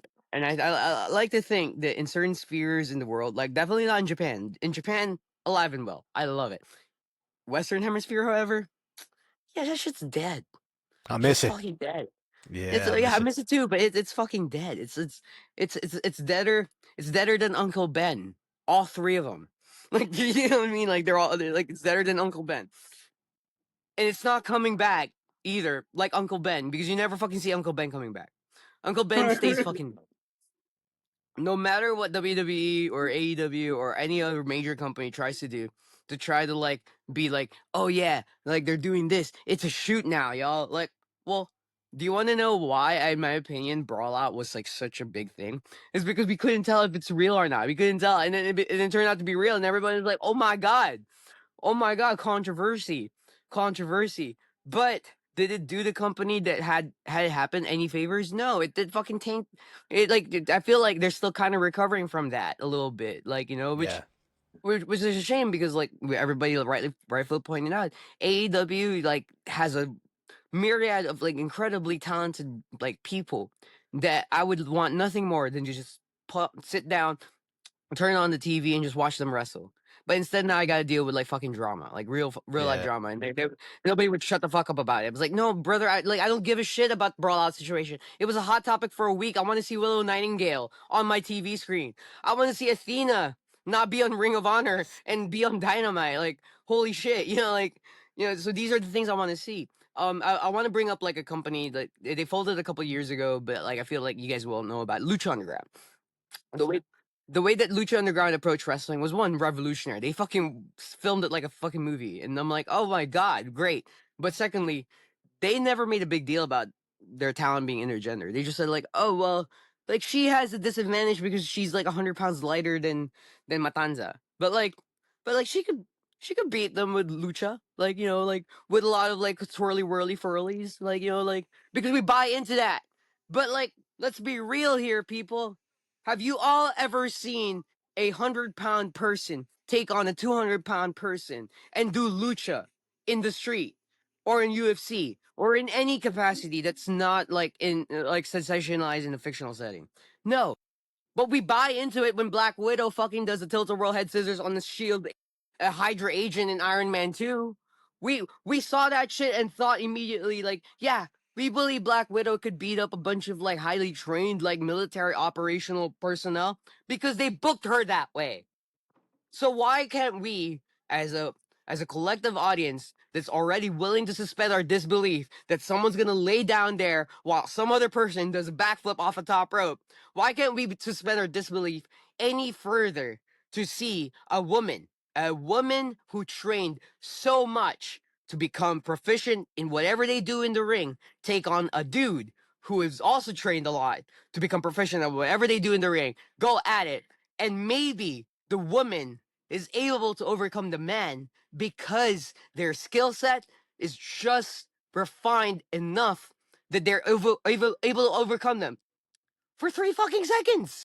Because, like, let's be real, it's not a fucking 3 seconds. Like, anybody could pin somebody for 3 seconds in the mat if the right conditions are met. Like, that's real. Like if I like it doesn't matter if you're 7 feet tall. If you stub your toe on the table, you're gonna complain. You're gonna wobble down, and I could go after your legs, and maybe you're still in pain, and I could get on top of you, but you're still in pain from your toe, and I pin you for 3. And people will buy that shit because they could relate to the pain. So why can't we collectively agree that, like, hey, maybe a woman can beat a man in the wrestling capacity because this woman also trains like 5 fucking hours a day. They already do this thing. Oh, but biological fucking like strengths and weaknesses, they're different. Like, okay. But so is Rey Mysterio versus Great Khali. That's a biological difference. Yeah. That's a fucking biological difference. No, Yeah. it's Like, ridiculous. I'm sorry. Yeah, I could see Nyla standing a better chance against Great Khali than Ray in like in a setting because Nyla is just built bigger and better than like in terms of like strength wise. And that's not all Ray because like, hey, we buy that Ray may be able to take on a 7-foot giant if he uses lucha, if he uses the style that he's proficient in. Well, I booked Miyu Yamashita versus Speedball Mike Bailey when I ran a wrestling company in LA. And everybody like who watched it, they're like, "Oh my god, this is cool. Why don't we get this more?" Well, I'm like, I don't know. Why don't we get this more? Because we could buy that Miyu could kick Speedball in the face with her incredible skull kick, and Speedball's not going to be able to kick out. You know? Oh, but it's wrong for Speedball to beat Miyu Yamashita because she's a woman. Like, no, Miyu Yamashita does karate. You know, like she probably gets hit harder by some of the people that like she trains with than Speedball does, because like that's what fucking karate is. Like it's like you ever seen Cobra Kai? Like they beat the shit out of you. Like, you know, so what is it like such a bad visual for a man beating down a woman? Like no, because like one, there's the element of consent present, and these people wouldn't feel that way if they understood what consent means. You know, so. And secondly, it's fucking entertaining. Like, I'm sorry, but like we all grew up watching like and playing video games where there's a femme fatale. Like we all know who Blood Rain is. We know Lara Croft. We know fucking Jill Valentine. We don't like you for a generation that got raised on video games where you play as one character and that one character goes through armies of NPCs of bad guys. And you don't bat an eye. You don't say, oh, that's unrealistic. Oh, there's no way that they could beat them. Blah blah blah blah blah. Oh, they're a girl and they killed like a fucking dragon. That's unrealistic because she's a girl. Like, okay, so that's unrealistic. But when you actually see live action shit of like a 5'5" girl brain bustering a 6'5" dude, mind you, you actually see it. Like you actually get to see that. There's no special effects. There's no camera tricks. It's literally just her picking him up in a brain buster, and you can't buy that's real, even though you actually saw it. Like that's where I stand when it comes to intergender wrestling. To segue into like what kind of companies am I into in 2025? Big DPW fan because I was part of it for a bit.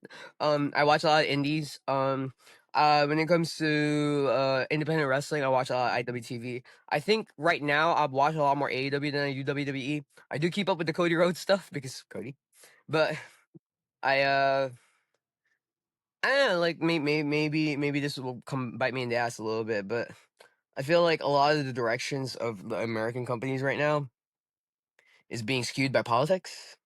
Yes. Eesh. I don't want to Yes. say nothing. I'm not gonna We say we nothing that's gonna get me in trouble. But we seen we that see over it. WrestleMania week, didn't we? Yeah, it was like Yeah, it we've was seen it. some of the MAGA shit that they were pushing out was fucking ridiculous. It was nauseating. Every day there was more and more fucking MAGA shit. They've made a decision. They believe that because of the election results, they believe that they've got enough support that they can be very open and transparent with what they stand for, where their moral compass lies, and they're owning who they are. I, for one, I would rather know where someone stands than this fake progressive kind of mentality. I've worked in the same company for 17 years. Our previous owners was one of the worst human beings on the planet. I'm not going to go into it because I don't want people to know where I've worked. I mean, I know you lot do, but it's in the world of social media. One of the worst people in the world. He was my boss. He's an arsehole. He was an arsehole. We've got people that have come in since that have this real, oh, we're everyone's friend. We care about everyone. No, you fucking don't. You're capitalists. Of course you don't. Just own who you are. Don't try and be something you're not. And at least WWE are doing that now. They're showing what they are, who they are, what they stand for. They've completely put their flag in. And you know what? Fuck them for it. But at least they're doing it. Sorry. No, Right, Mark, we you're expect right. it from Like you. it is like we had a week of them kind of telling us how good Donald Trump was, and it's like fuck off, you know. Triple H called him a genius. I know. Oh, Triple H called Donald Trump a genius. Now, I don't give a fuck I do care if you vote for that guy because he's not a politician to start with. But to call that guy a fucking genius is insanity because the one thing of all the things he's not is a fucking genius. Yeah, fuck him. So Feel better. You're all right, Mark. some water now, sorry.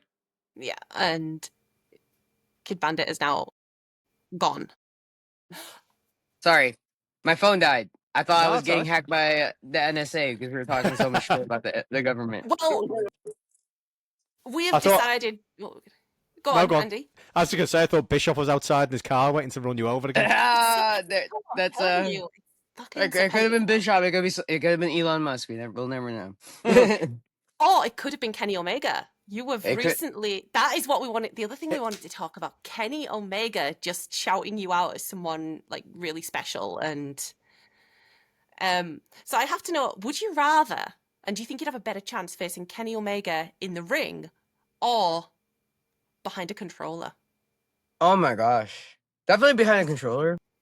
Yeah, For sure, because we don't have to deal with like the optics of like women versus men wrestling, but also okay, I think I could talk about this a little bit, but we brought up a little bit back then of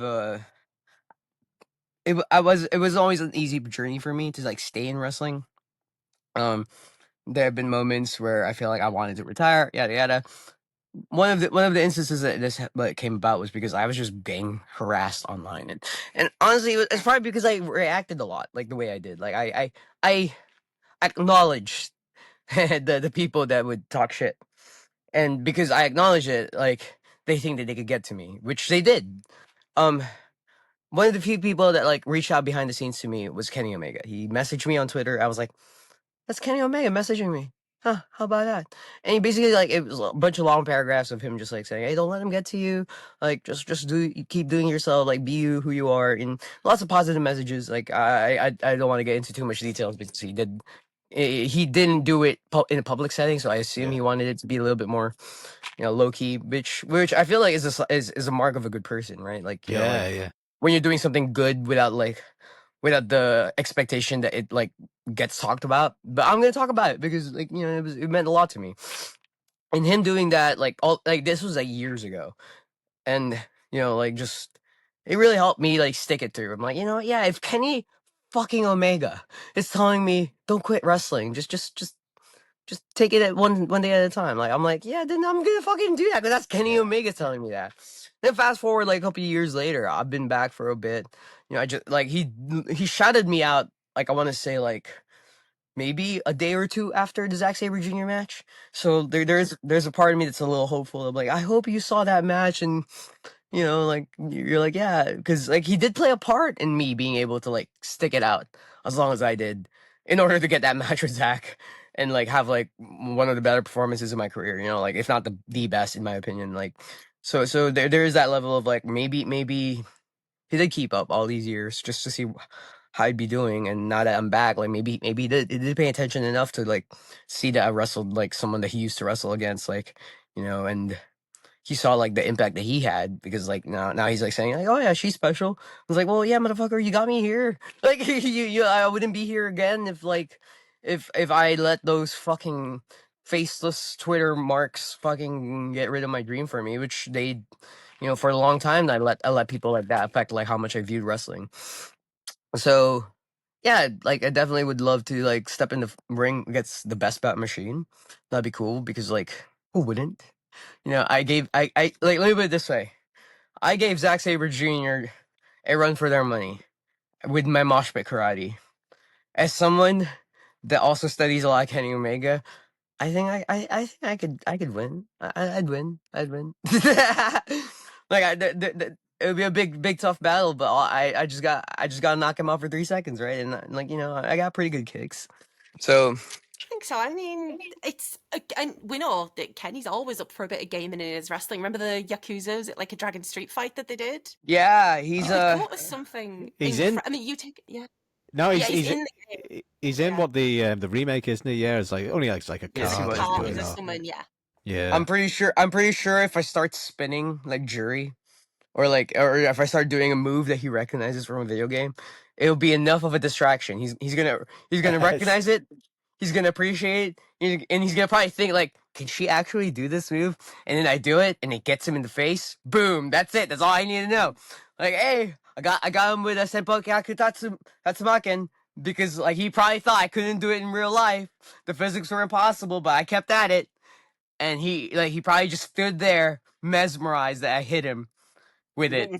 Like he's not gonna counter. He's gonna want to like see can she actually do this move, and I do, and that's how I'm gonna be Kenny Omega. It's like he'll just be amazed that like I broke the laws of physics for one move Just because beat you up, yeah, till you can hit your limit break, and that's it. He has to yeah, go like down. he's gonna see me hit my limit break, and he's like, does she actually have one? Like and out of sheer curiosity, he's just gonna stand there and wait just to see if it actually works. And that's my key to beating Kenny Omega, in my humble opinion. I can't imagine anything more motivational than getting a message of Kenny Omega if you're feeling like you're maybe up against it, or maybe maybe you should give up, or kind of ease off. And Kenny fucking Omega messages you. That's insane. Yeah, no, it meant the world to me. Yeah. And this isn't just Kenny Omega, the best bat machine. This is like I feel like this is a little bit of like Kenny the person. Yeah, definitely. He's definitely dealt with like his own shared critics, like his own shared critics.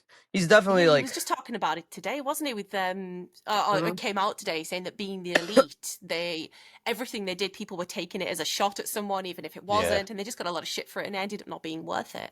But so yeah, he's been there, I guess. Yeah, he was Yeah. saying it was fun and he wishes they could do it again, but he said if they did it now, every single thing they do, someone will be having it under the microscope. Oh, he's meaning this, he's trying to have a go at this guy. Every episode of VTE, somebody would be there. Yeah. So, yeah, I guess that's amazing that he wanted to reach out and share that with you. And that's So why Yeah, I think I'm you should beat him drinking. up in That's why I'm as a drinking thank you. Coca-Cola, not Pepsi.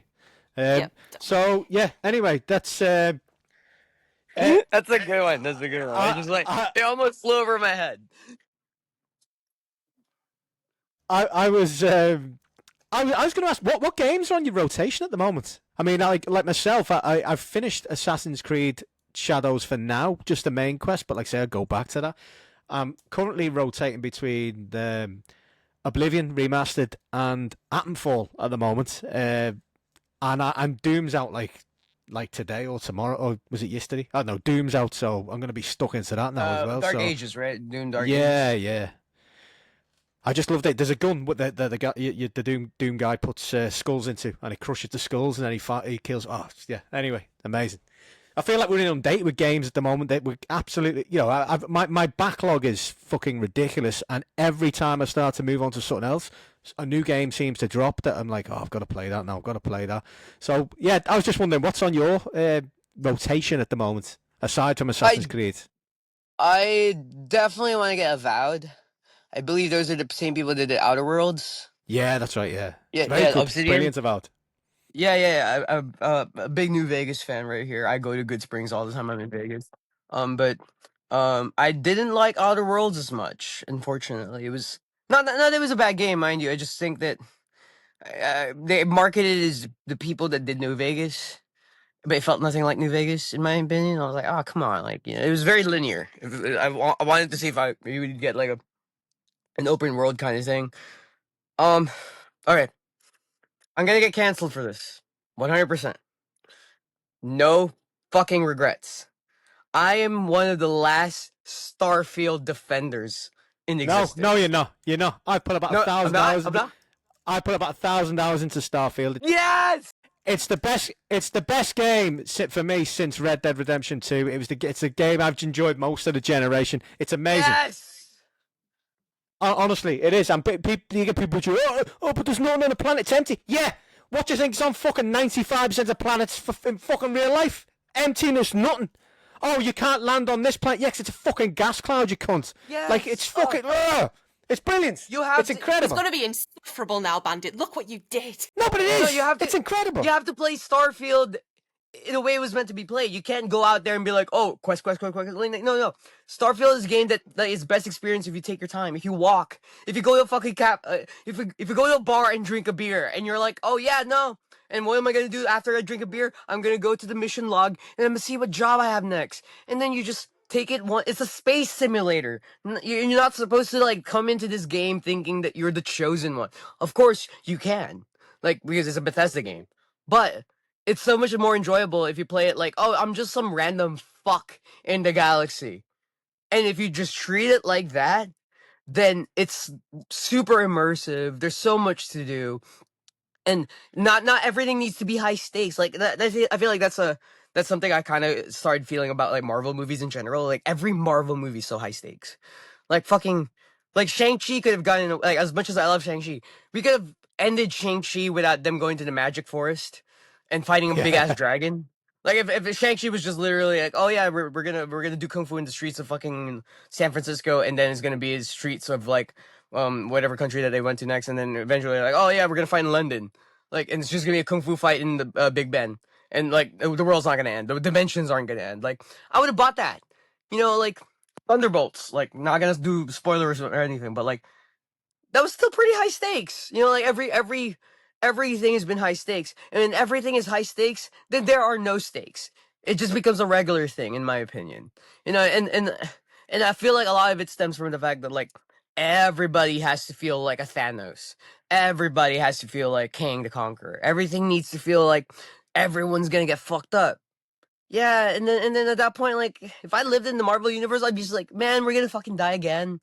Like, I would not live in New York if I was in the Marvel universe because like it feels like every other fucking movie there's something happening in fucking New York, So like that's how I feel about like uh video games in general. It's like every video game has you saving the world, stopping the bad guy. Yeah. Sometimes you just want to fucking build a spaceship and fly, and maybe you die because you don't know how you ran out of gas.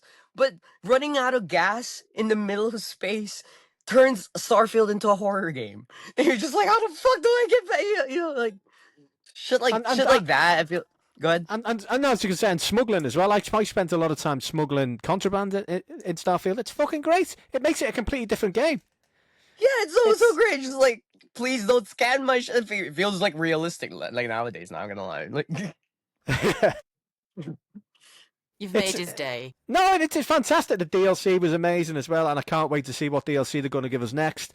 The mods that they put out, there's some great mods out there. The mod system's fantastic. I think it's incredible. I think people were just desperate to hate on Starfield because Microsoft bought Bethesda, and it was like, no, we've got to fucking hate on this. And I feel like it was harshly treated myself. I love it. I think it's brilliant. I was just amazed in the thing. It's incredible. So fun. It's so fun. Like, and you did point out about Red Dead Redemption 2. Like, that's always gonna be a good game, in my opinion.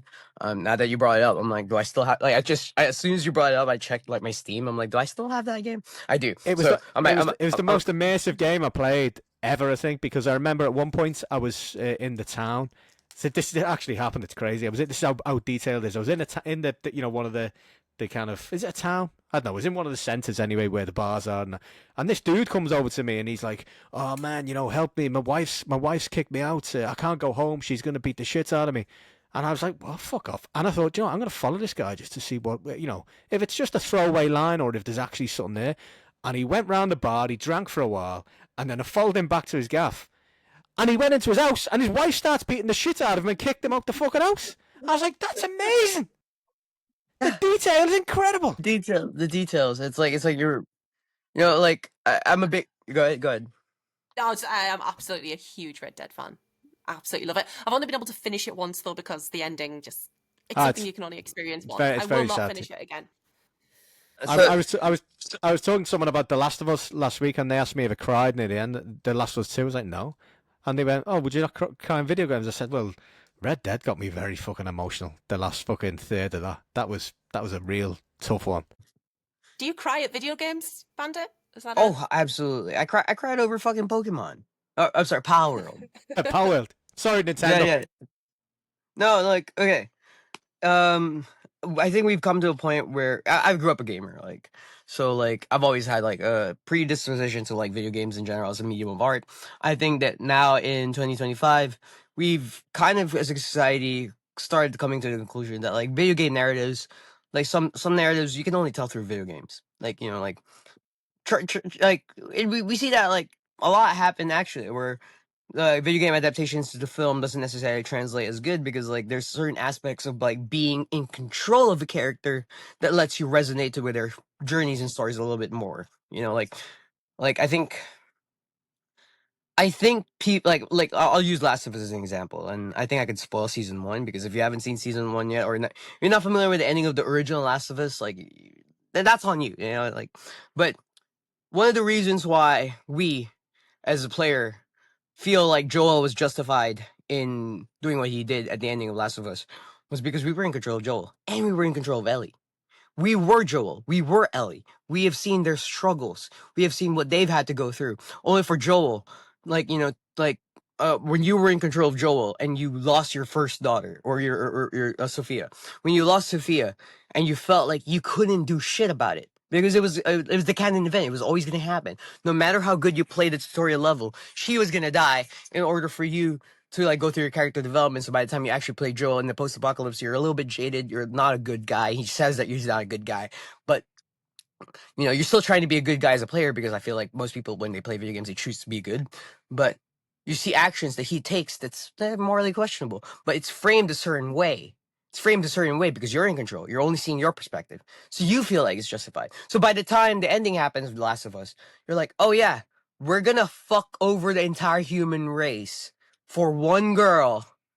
And it's gonna feel justified because you also went through the journey of him trying to save one girl in the very beginning and failing. And you as someone that resonates with Joel a lot because of the journey, the hours and hours of like and the bullshit fucking sneaking that you've had to do all game. By this point, you're like, I'm not gonna let Ellie die, because at one point you were Ellie, and you as Ellie saved Joel. So so now that you're control Joel, yeah, you're gonna fucking save Ellie. It doesn't fucking matter if like you're gonna do the entire human race. You don't give a fuck about the human race. You only give a fuck about like how Joel feels and how Ellie feels. And at that point, it also makes it such a compelling ending, because you as a protagonist did something really fucked up, but you never felt wrong about it. You know, like you felt like, yeah, no, this is what he would do. You know, and you can't really translate that in the cinematic sense, because a viewer doesn't take control of the protagonist. They experience their journey, sure, but in my opinion, being Joel, being Ellie, is what made me feel like, yeah, I'd fucking burn the Yeah. world for this girl. You It's, know, you have the and you have the illusion of choice while you're playing it. I mean, there is no choice, but at least it gives you the illusion of choice. You believe that you're making those choices that Joel makes yourself, which is why on the flip side, I was completely Team Abby in The Last of Us 2. I thought she was completely justified, and I was like, yeah, no, I'm all the way. I wanted Ellie to die in The Last of Us 2.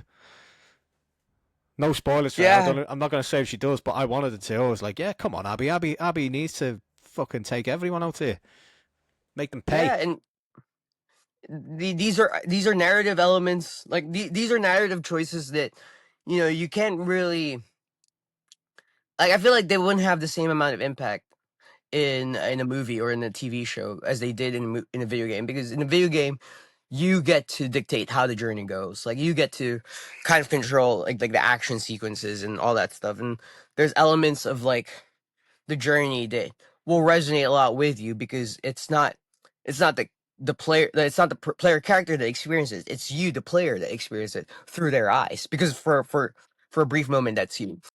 And same with Assassin's Creed. I feel like the Assassin's Creed movie doesn't resonate as well with like viewers as it does with the players, because in the player sequences, like, we understand like, oh, like, you're controlling this person, you're the one doing these things. But when you watch a movie, you're just watching somebody else do these things. Yeah, You know, so it doesn't hit the same. no, Um 100%. yeah, I so I think, go ahead. No, I was going to say, I think for a lot of these as well, if they were going to do them justice, you'd need about 8 seasons. Like, I remember someone talking about a possible Mass Effect movie, and I was like, oh, Mass Effect. I said, yeah, it'd have to be a TV show, and you'd need probably 20 seasons to get the story across properly. And even then, you'd be struggling, because you'd miss so much of the kind of journey you take along the way. You know, the side quests, the characters that you meet, that kind of make the whole experience even, kind of mean more. Well, that's why I love about the Fallout TV show, is that they didn't do the plot based off the game. They just said like, oh yeah, this happens in the universe. It's a completely standalone story that happens in the universe of Fallout. There'll be references, sure. You'll understand these things if you're a gamer, but if you have no idea what the fuck Fallout is, you won't be lost in the sauce either, because it's like a completely standalone thing. As opposed to like if they do a Mass Effect trilogy and they have Shepard as the main character, one, you're gonna alienate half the fucking player base by choosing the wrong gender for Shepard immediately. And then two, you're gonna alienate half of them that didn't like the characters that survived and show up. You know, like, because I love JR, don't get me wrong, but not everybody did. You know? I have the best idea for a Mass Effect TV show movie anyway. Just a Garrus side story. Just a Like, solo story okay. on Garrus. That's all I want. That's all I need. Garrus was the best character. For me, it was Legion. I really like Legion. We'll I like agree to robots. disagree. It's Garrus. Oh, Garrus is cool. Don't get me wrong, but like, yeah, he's cool. Like, he's cool. I It's just the like same. Legion. Exactly what you say though there about the emotional connection you have with them, because you're on the journey yourself. The same rings true for Cyberpunk as well. But by the end of Cyberpunk, I was especially, I don't know if you've played the DLC with Idris Elba. Yeah. There's one. The Zack Sabre Jr. match, I was Johnny Silverhand. Well, I mean, the DLC with Elba though, like there's one ending Phantom in Liberty. that. Yeah, there's one ending in that is grim as fuck, and it's so depressing, and it's like, yeah, this is like all of this, and this is where we are, and it was like just, I thought it was sad. I kind of just sat there like being like dejected. I was like, No, and like it's only a game, but I don't know the way it was the journey and everything to end like that was so. But luckily, I'd made a save, so I went back and did all the other endings instead. Yeah, So, no. wish you could do that in Unfortunately, real real life life. doesn't let. Yeah, Yeah. real life doesn't let us quick save. You know, otherwise I quick save and yeah, do some fucked up shit and then reload. You know. I'll probably quick save in one of them fucking places that you used to quick save in Oblivion years ago, where you're stuck in a wall or something and then you're fucked. Yeah. Yeah, quick save up where the boss is just about to kill you, and it's like, Yeah, I've done every that. time Accidentally shot a guard, then run through a door, it's quick saved, and now you've got a bounty. Yeah, now you're fucked. We've all been there. You got to quick save and white run, and then kill everybody, and then reload and rinse and repeat. It's basically one of my favorite things to do in Skyrim. Yeah, but I was relying only on autosaves, and I ran through a door, No. and it autosaved, and yeah. I couldn't not kill Nazim. I think I did that He's on banging on That's about the what it Cloud is. District. I did that on Fallout 4. Cloud this. And like I think it took me like 6-7 months to go back to it because I was that pissed off that I was stuck and I'd lost fucking hours of progress. So yeah, You have a Fallout chair though, don't you? I know Isn't it's that your- cool as fucking. isn't that your Vault-Tec. Vault-Tec Yeah, chair? I love Fallout. It's fucking amazing. Yeah, I love Fallout. It's one of my favorite games. Okay, well, before you go anywhere, we have a little tradition that we have started doing with guests. The quick fire, rapid fire. Yeah, Yep. we'll call it a 60-second squash if that makes All it right, easy. I just gotta get 15. I gotta get 15 to beat Kid Likers. Okay, yeah, Kid Lykoff's got 14, so that is the one that you're trying to beat. Am I timing it? Could I you like my please? stopwatch. Could you please time Hey. it?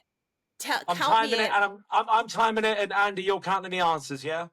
Yeah, go for it. Yeah. All then. right. All right, you ready? Are we all ready? Are we good? Are we You mentally ready, prepared Kidd for Bandit? this? Okay, let's Is go. it? Right, Tell me when 3, 2, 1, go. Would you rather take 100 chops or 100 super kicks? Super kicks. Deathmatch or Iron Man match? Deathmatch. Win the Royal Rumble or main event WrestleMania? No, neither. Win by pinfall or submission? Submission. Would you rather wrestle handcuffed or blindfolded? Damn. Handcuffed. Could 100 Kidd Bandit beat a gorilla? No, but we could take it. Would you rather wrestle in high heels or in Crocs? Crocs. Okay, Madison Square Garden or the Tokyo Dome? Tokyo down. Who'd be a better tag partner, Eddie Gordo or Heihachi? Eddie. Would you rather wrestle one elephant-sized ant or 1,000 ant-sized elephants? 1,000 ant-sized elephants. Would you rather be slammed on chairs or through a 10. table? Chairs. Oh, no. Chairs. Okay, would you rather have 5 stars from Dave Meltzer or a golden up from Simon Miller? Golden up. Time up.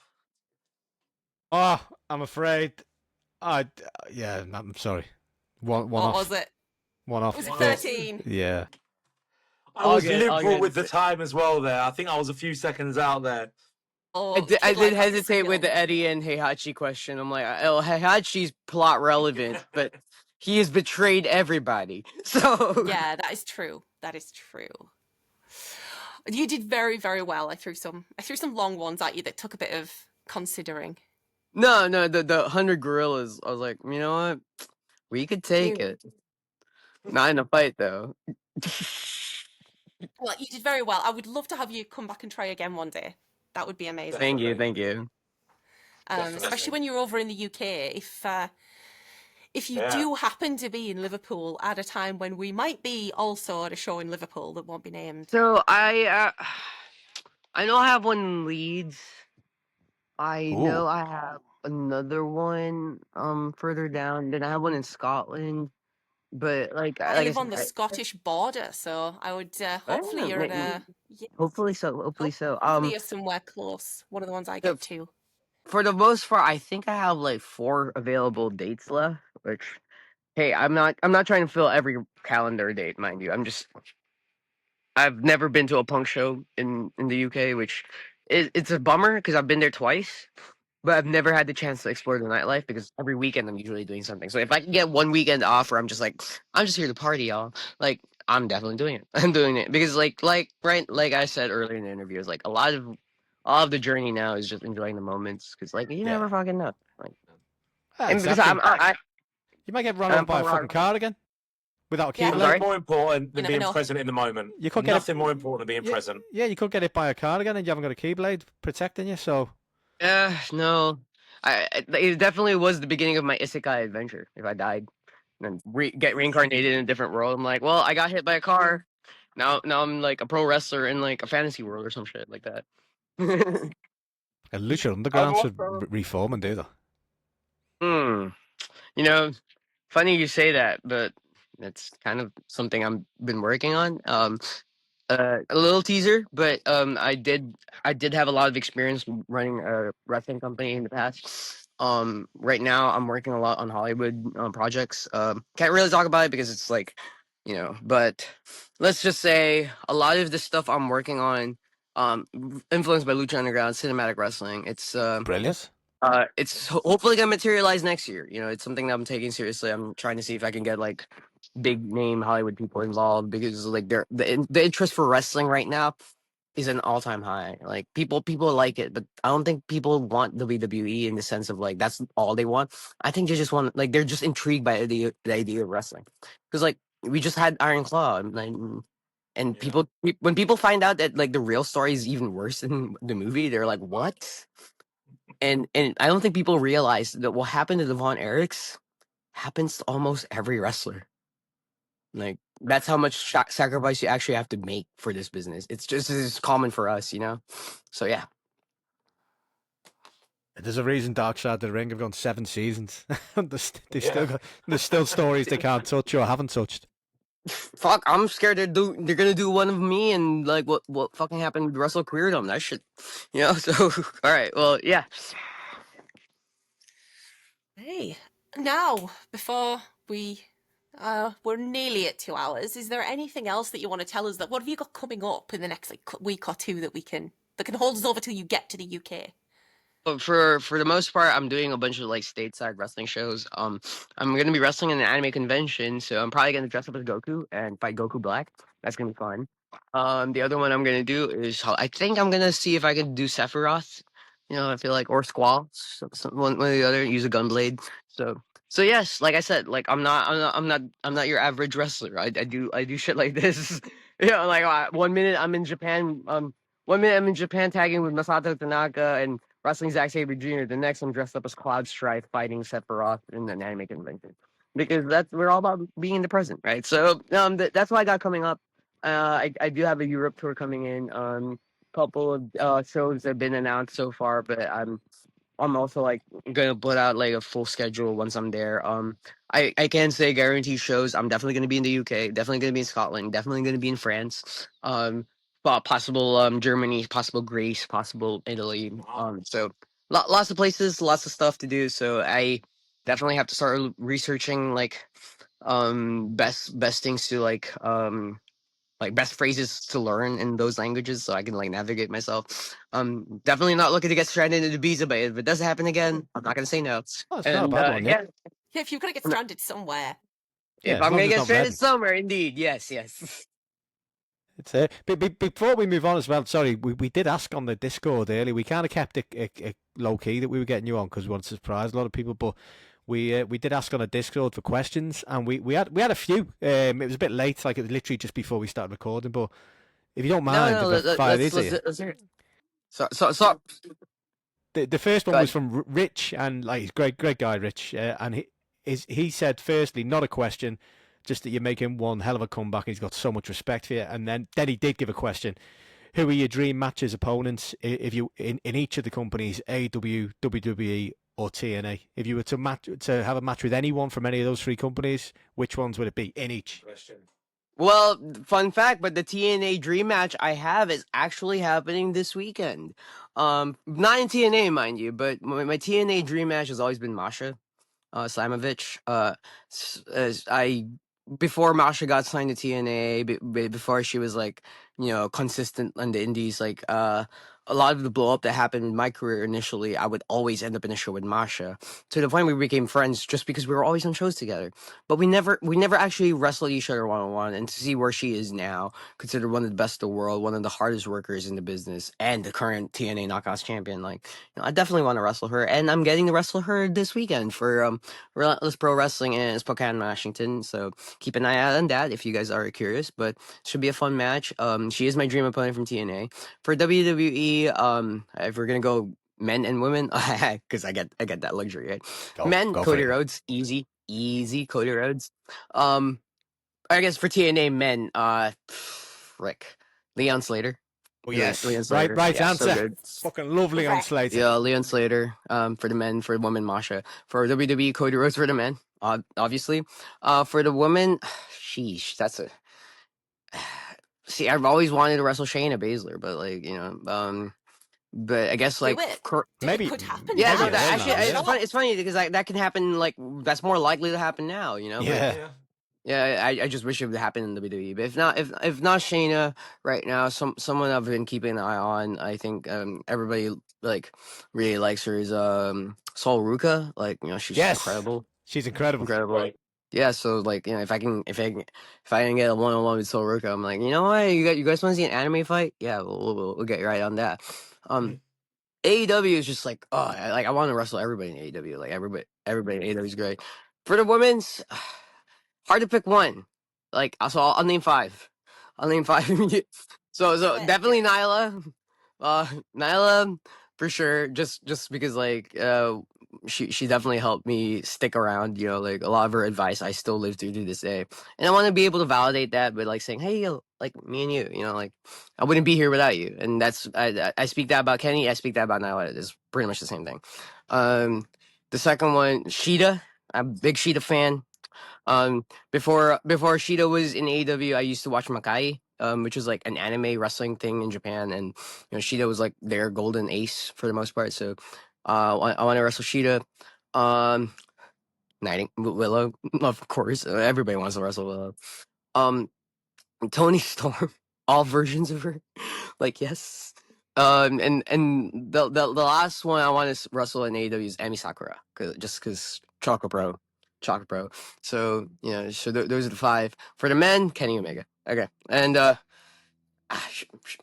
I'm gonna keep it with one answer because like otherwise I just named the entire roster. But yeah, Kenny Omega for sure. So there it is.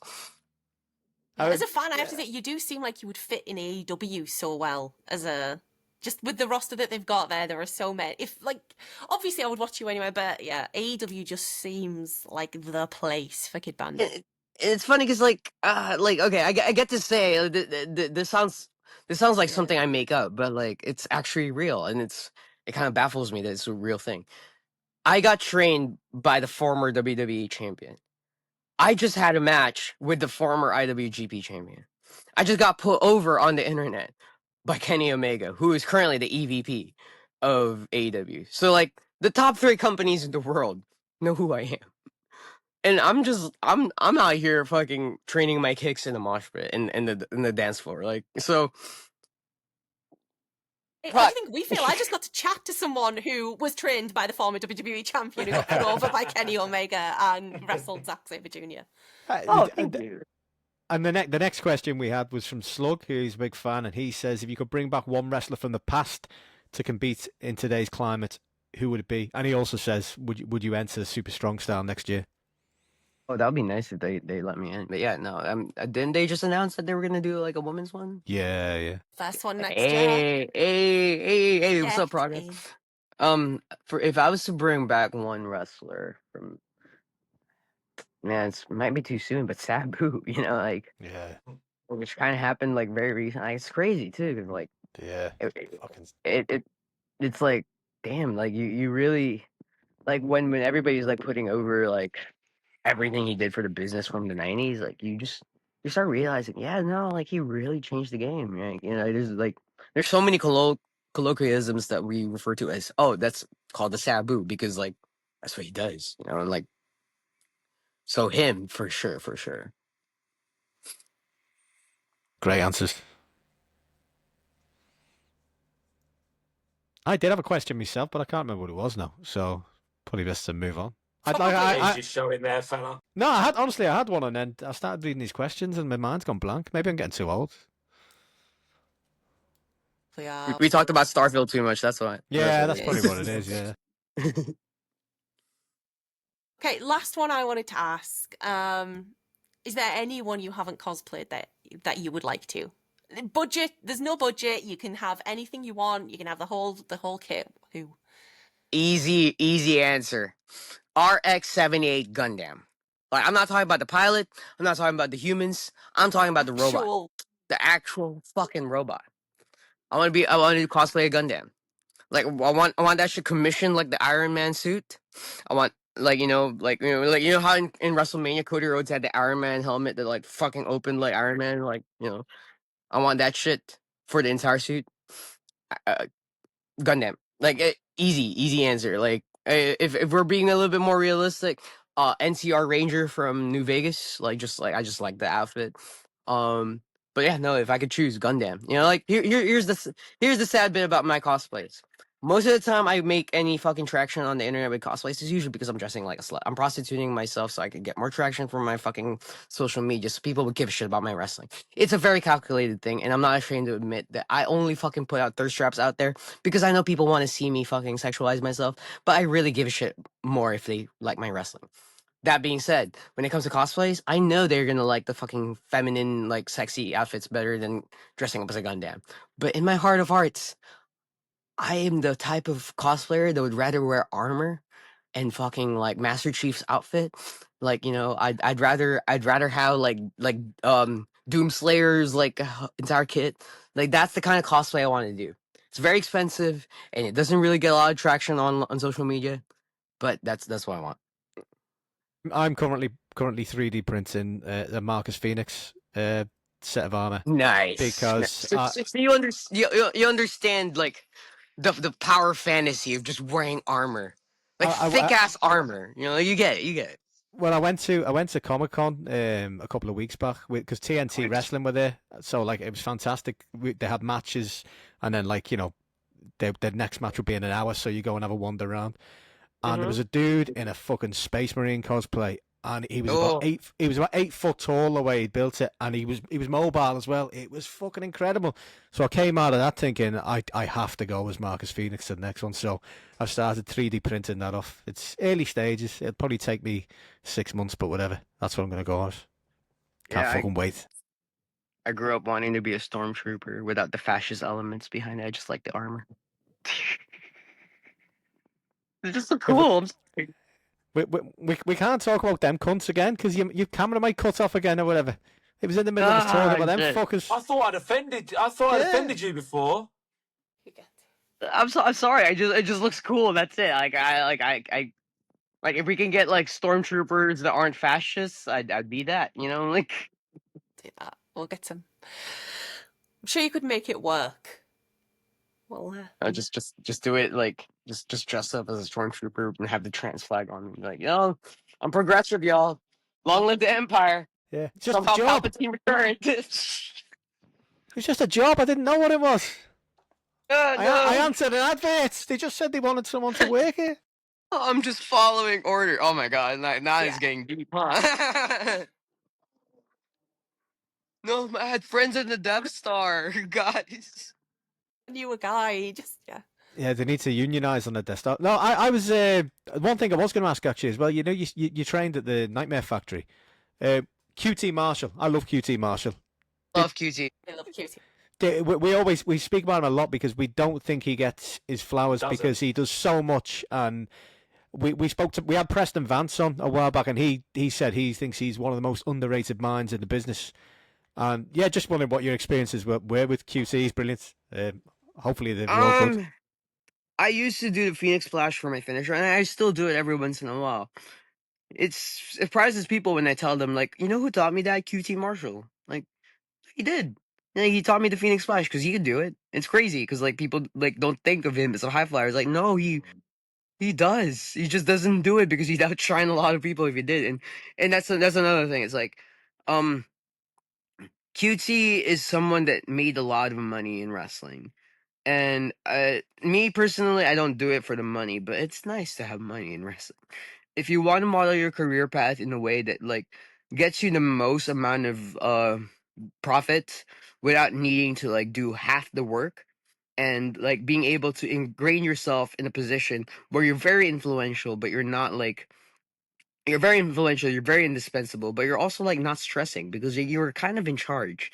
You gotta follow like QT's journey, because he went from someone that like struggled to get tryouts with WWE to now basically being one of like the main minds of their like number one competition. You know what I mean? And it's like, Yeah. how do you get there from, how do you get from that position to this position? Well, for starters, you don't get there if you're not good. You know, he might not show it a lot with like the stuff he does in the ring, but that's also a mark of maturity, because he understands that like he's not the guy being spotlighted by Tony Khan. He can if he needs to be, but like he understands that his value comes in from like the stuff that he provides backstage and stuff like that. And to paraphrase The Rock is know your role, and that doesn't mean like, oh, you're not meant to be the spotlight. Like no, like I'm pretty sure if like Tony Khan told him like, hey, we're gonna push you to the moon, he'd step up, he'd kill it, absolutely. But it's almost like he understands that that's not his job right now, and he's okay with that, and that's why in his current position he's killing it, because he's diverting all his resources to that. And not a lot of people are willing to accept like that at certain points in their career they're just not that person that's being sought out after. There's always that like level of like, I need to be this and this and this and this, and then they put so much pressure, and when they don't get there they get insecure. They start thinking like, oh, what does this person have that, why are they getting pushed over me? It's like, well, you look at QT and he's like, he's making so much money. He's making so much money. And guess what? Like, if he ever gets asked, hey, we need you to go out there and put on a banger with like Kenny Omega as a last second replacement, he probably could, because he trains all the time. He stays ready and stuff like that. But that's not what he's being used for. So he's willing to commit all his time and his resources and doing a good job with the role that he's doing right now. And I feel like accepting your position in a company is like very hard to like do for some people, because like we're all greedy. We all want to be at the top. Like QT got to the top of like the world with half the effort. Like not even like, because I'm not even gonna say half the effort, because he works really hard, So but it's underappreciated. Let's just go with that. It's very underappreciated with what he does, because and I don't know how much of the stuff I'm saying is still accurate, but when I was training under QT, he was like, from what I understand, he was like in charge with a lot of like the stuff behind the scenes in AEW. I'm pretty sure still is. He's very influential backstage, and he's also an active competitor, and he runs a school, like And I'm pretty sure he doesn't just do wrestling. I'm pretty sure he's involved with like a lot of the community outreach, in terms of like social media, in terms of like non-wrestling adjacent stuff that like AEW works with. So, and a lot of wrestlers in AEW, like that's what they do too. Like they're involved. They have like their hands in many pies in terms of like, because like that, I think that's what makes something like a company like this like stand out, and be able to like to hold its own as, again, as like the number one alternative to WWE, is because they're willing to expand outside of like just the wrestling market. And I'm sure QT is like very involved in that stuff too. So, to summarize everything I think about him, is I think that this is someone that understands wrestling as a business, as a way to like be a source of income that supports the lifestyle of your choosing. It's something that um you should look into if you're not like, if you're thinking like, well, maybe I'm not gonna main event like Wrestle Kingdom, or I'm not gonna main event All In or WrestleMania and stuff like that. Yeah, but QT didn't do any of that, but he's probably richer than most of the wrestlers like in 2025. And Good on him. Yes. yeah, I so love him. He can go out and have a good, great match with anybody as well. He's exactly, fantastic. I'm a big, exactly. big fan. Yeah. I mean, he got the Costco guy match over. Exactly. He got us all Mhm. invested in that, which I did Yeah. not think that was something I wanted to see until QT got involved. So fair play to the guy.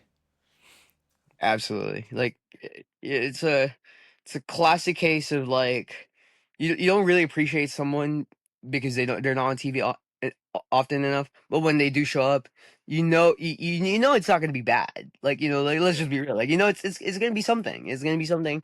It's probably going to be great. Like, because this is someone that's also You know, like he understands the metrics, he understands how to market it to the right demographic, and that's not something that like they don't teach you that in wrestling school. They don't teach you how to market to a demographic in wrestling school. That's shit that you find out on your own. Like, like in wrestling school, they teach you how to do headlocks, snapmares, like wrestling moves. They teach you like very basic like in-ring psychology, but they don't teach you like marketing psychology. They don't teach you like sales psychology. Like these are things that you cultivate through like years and years of like being on a high level like position like he has been in the past. And and you could see it translated in his work. Like nothing, there's never any wasted movements. Every single moment is a moment, and he knows how to maximize that with anybody he's in the ring with, because he does that in a very grand scale. Like, like every match, like let me put it this way: every single match card in AEW, I'm pretty sure QT has had his hands on, and I'm pretty sure he's always like thinking to himself, like, well, do we need this match? Is this match gonna like reach their audience? Like sometimes cards suffer because there's too many bangers. Like, and very similar bangers. Like, let me put it this way: like the WrestleMania night 2, we had the Rhea, Io, and Bianca match, and we also had the Fatal 4-Way, the Intercontinental with Braun, Dom, Finn, and Penta. Right? Was it Penta? Yeah, it's Penta, Braun, Dom Mysterio, and Finn Balor. They had very similar finishes, but there were matches in between them that separated them, so that like, yeah, it's a very similar finish between the EO moonsault and the Dom frog splash, and stuff like that. But the matches in between them let people kind of not necessarily forget, but like breathe a little. Yeah. If No, I that know. match happened, yeah. I know So exactly if what you it, mean. One of the ones I always refer to back is oh god, was it All Out 21? Are you doing the Big Show, Yeah, Paul no, White QT match? I do. I always go back to that one because it was perfect. The Big Show, Paul White against QT was the match on before the main event, and I remember at the time people were like, "What is it doing on the? Why is it there?" But it was perfect because it gave everyone a breather to get ready for what was a fantastic main event. Without, Between yeah, exactly. No, Yeah, it was. I you, agree with that. It's the spacing's perfect, isn't it? But at times like that, it's the most. It's arguably more important than anything else. Really, is to get the scheduling right and the spacing between matches so that the crowd can actually get stuck into it and get involved and have the energy.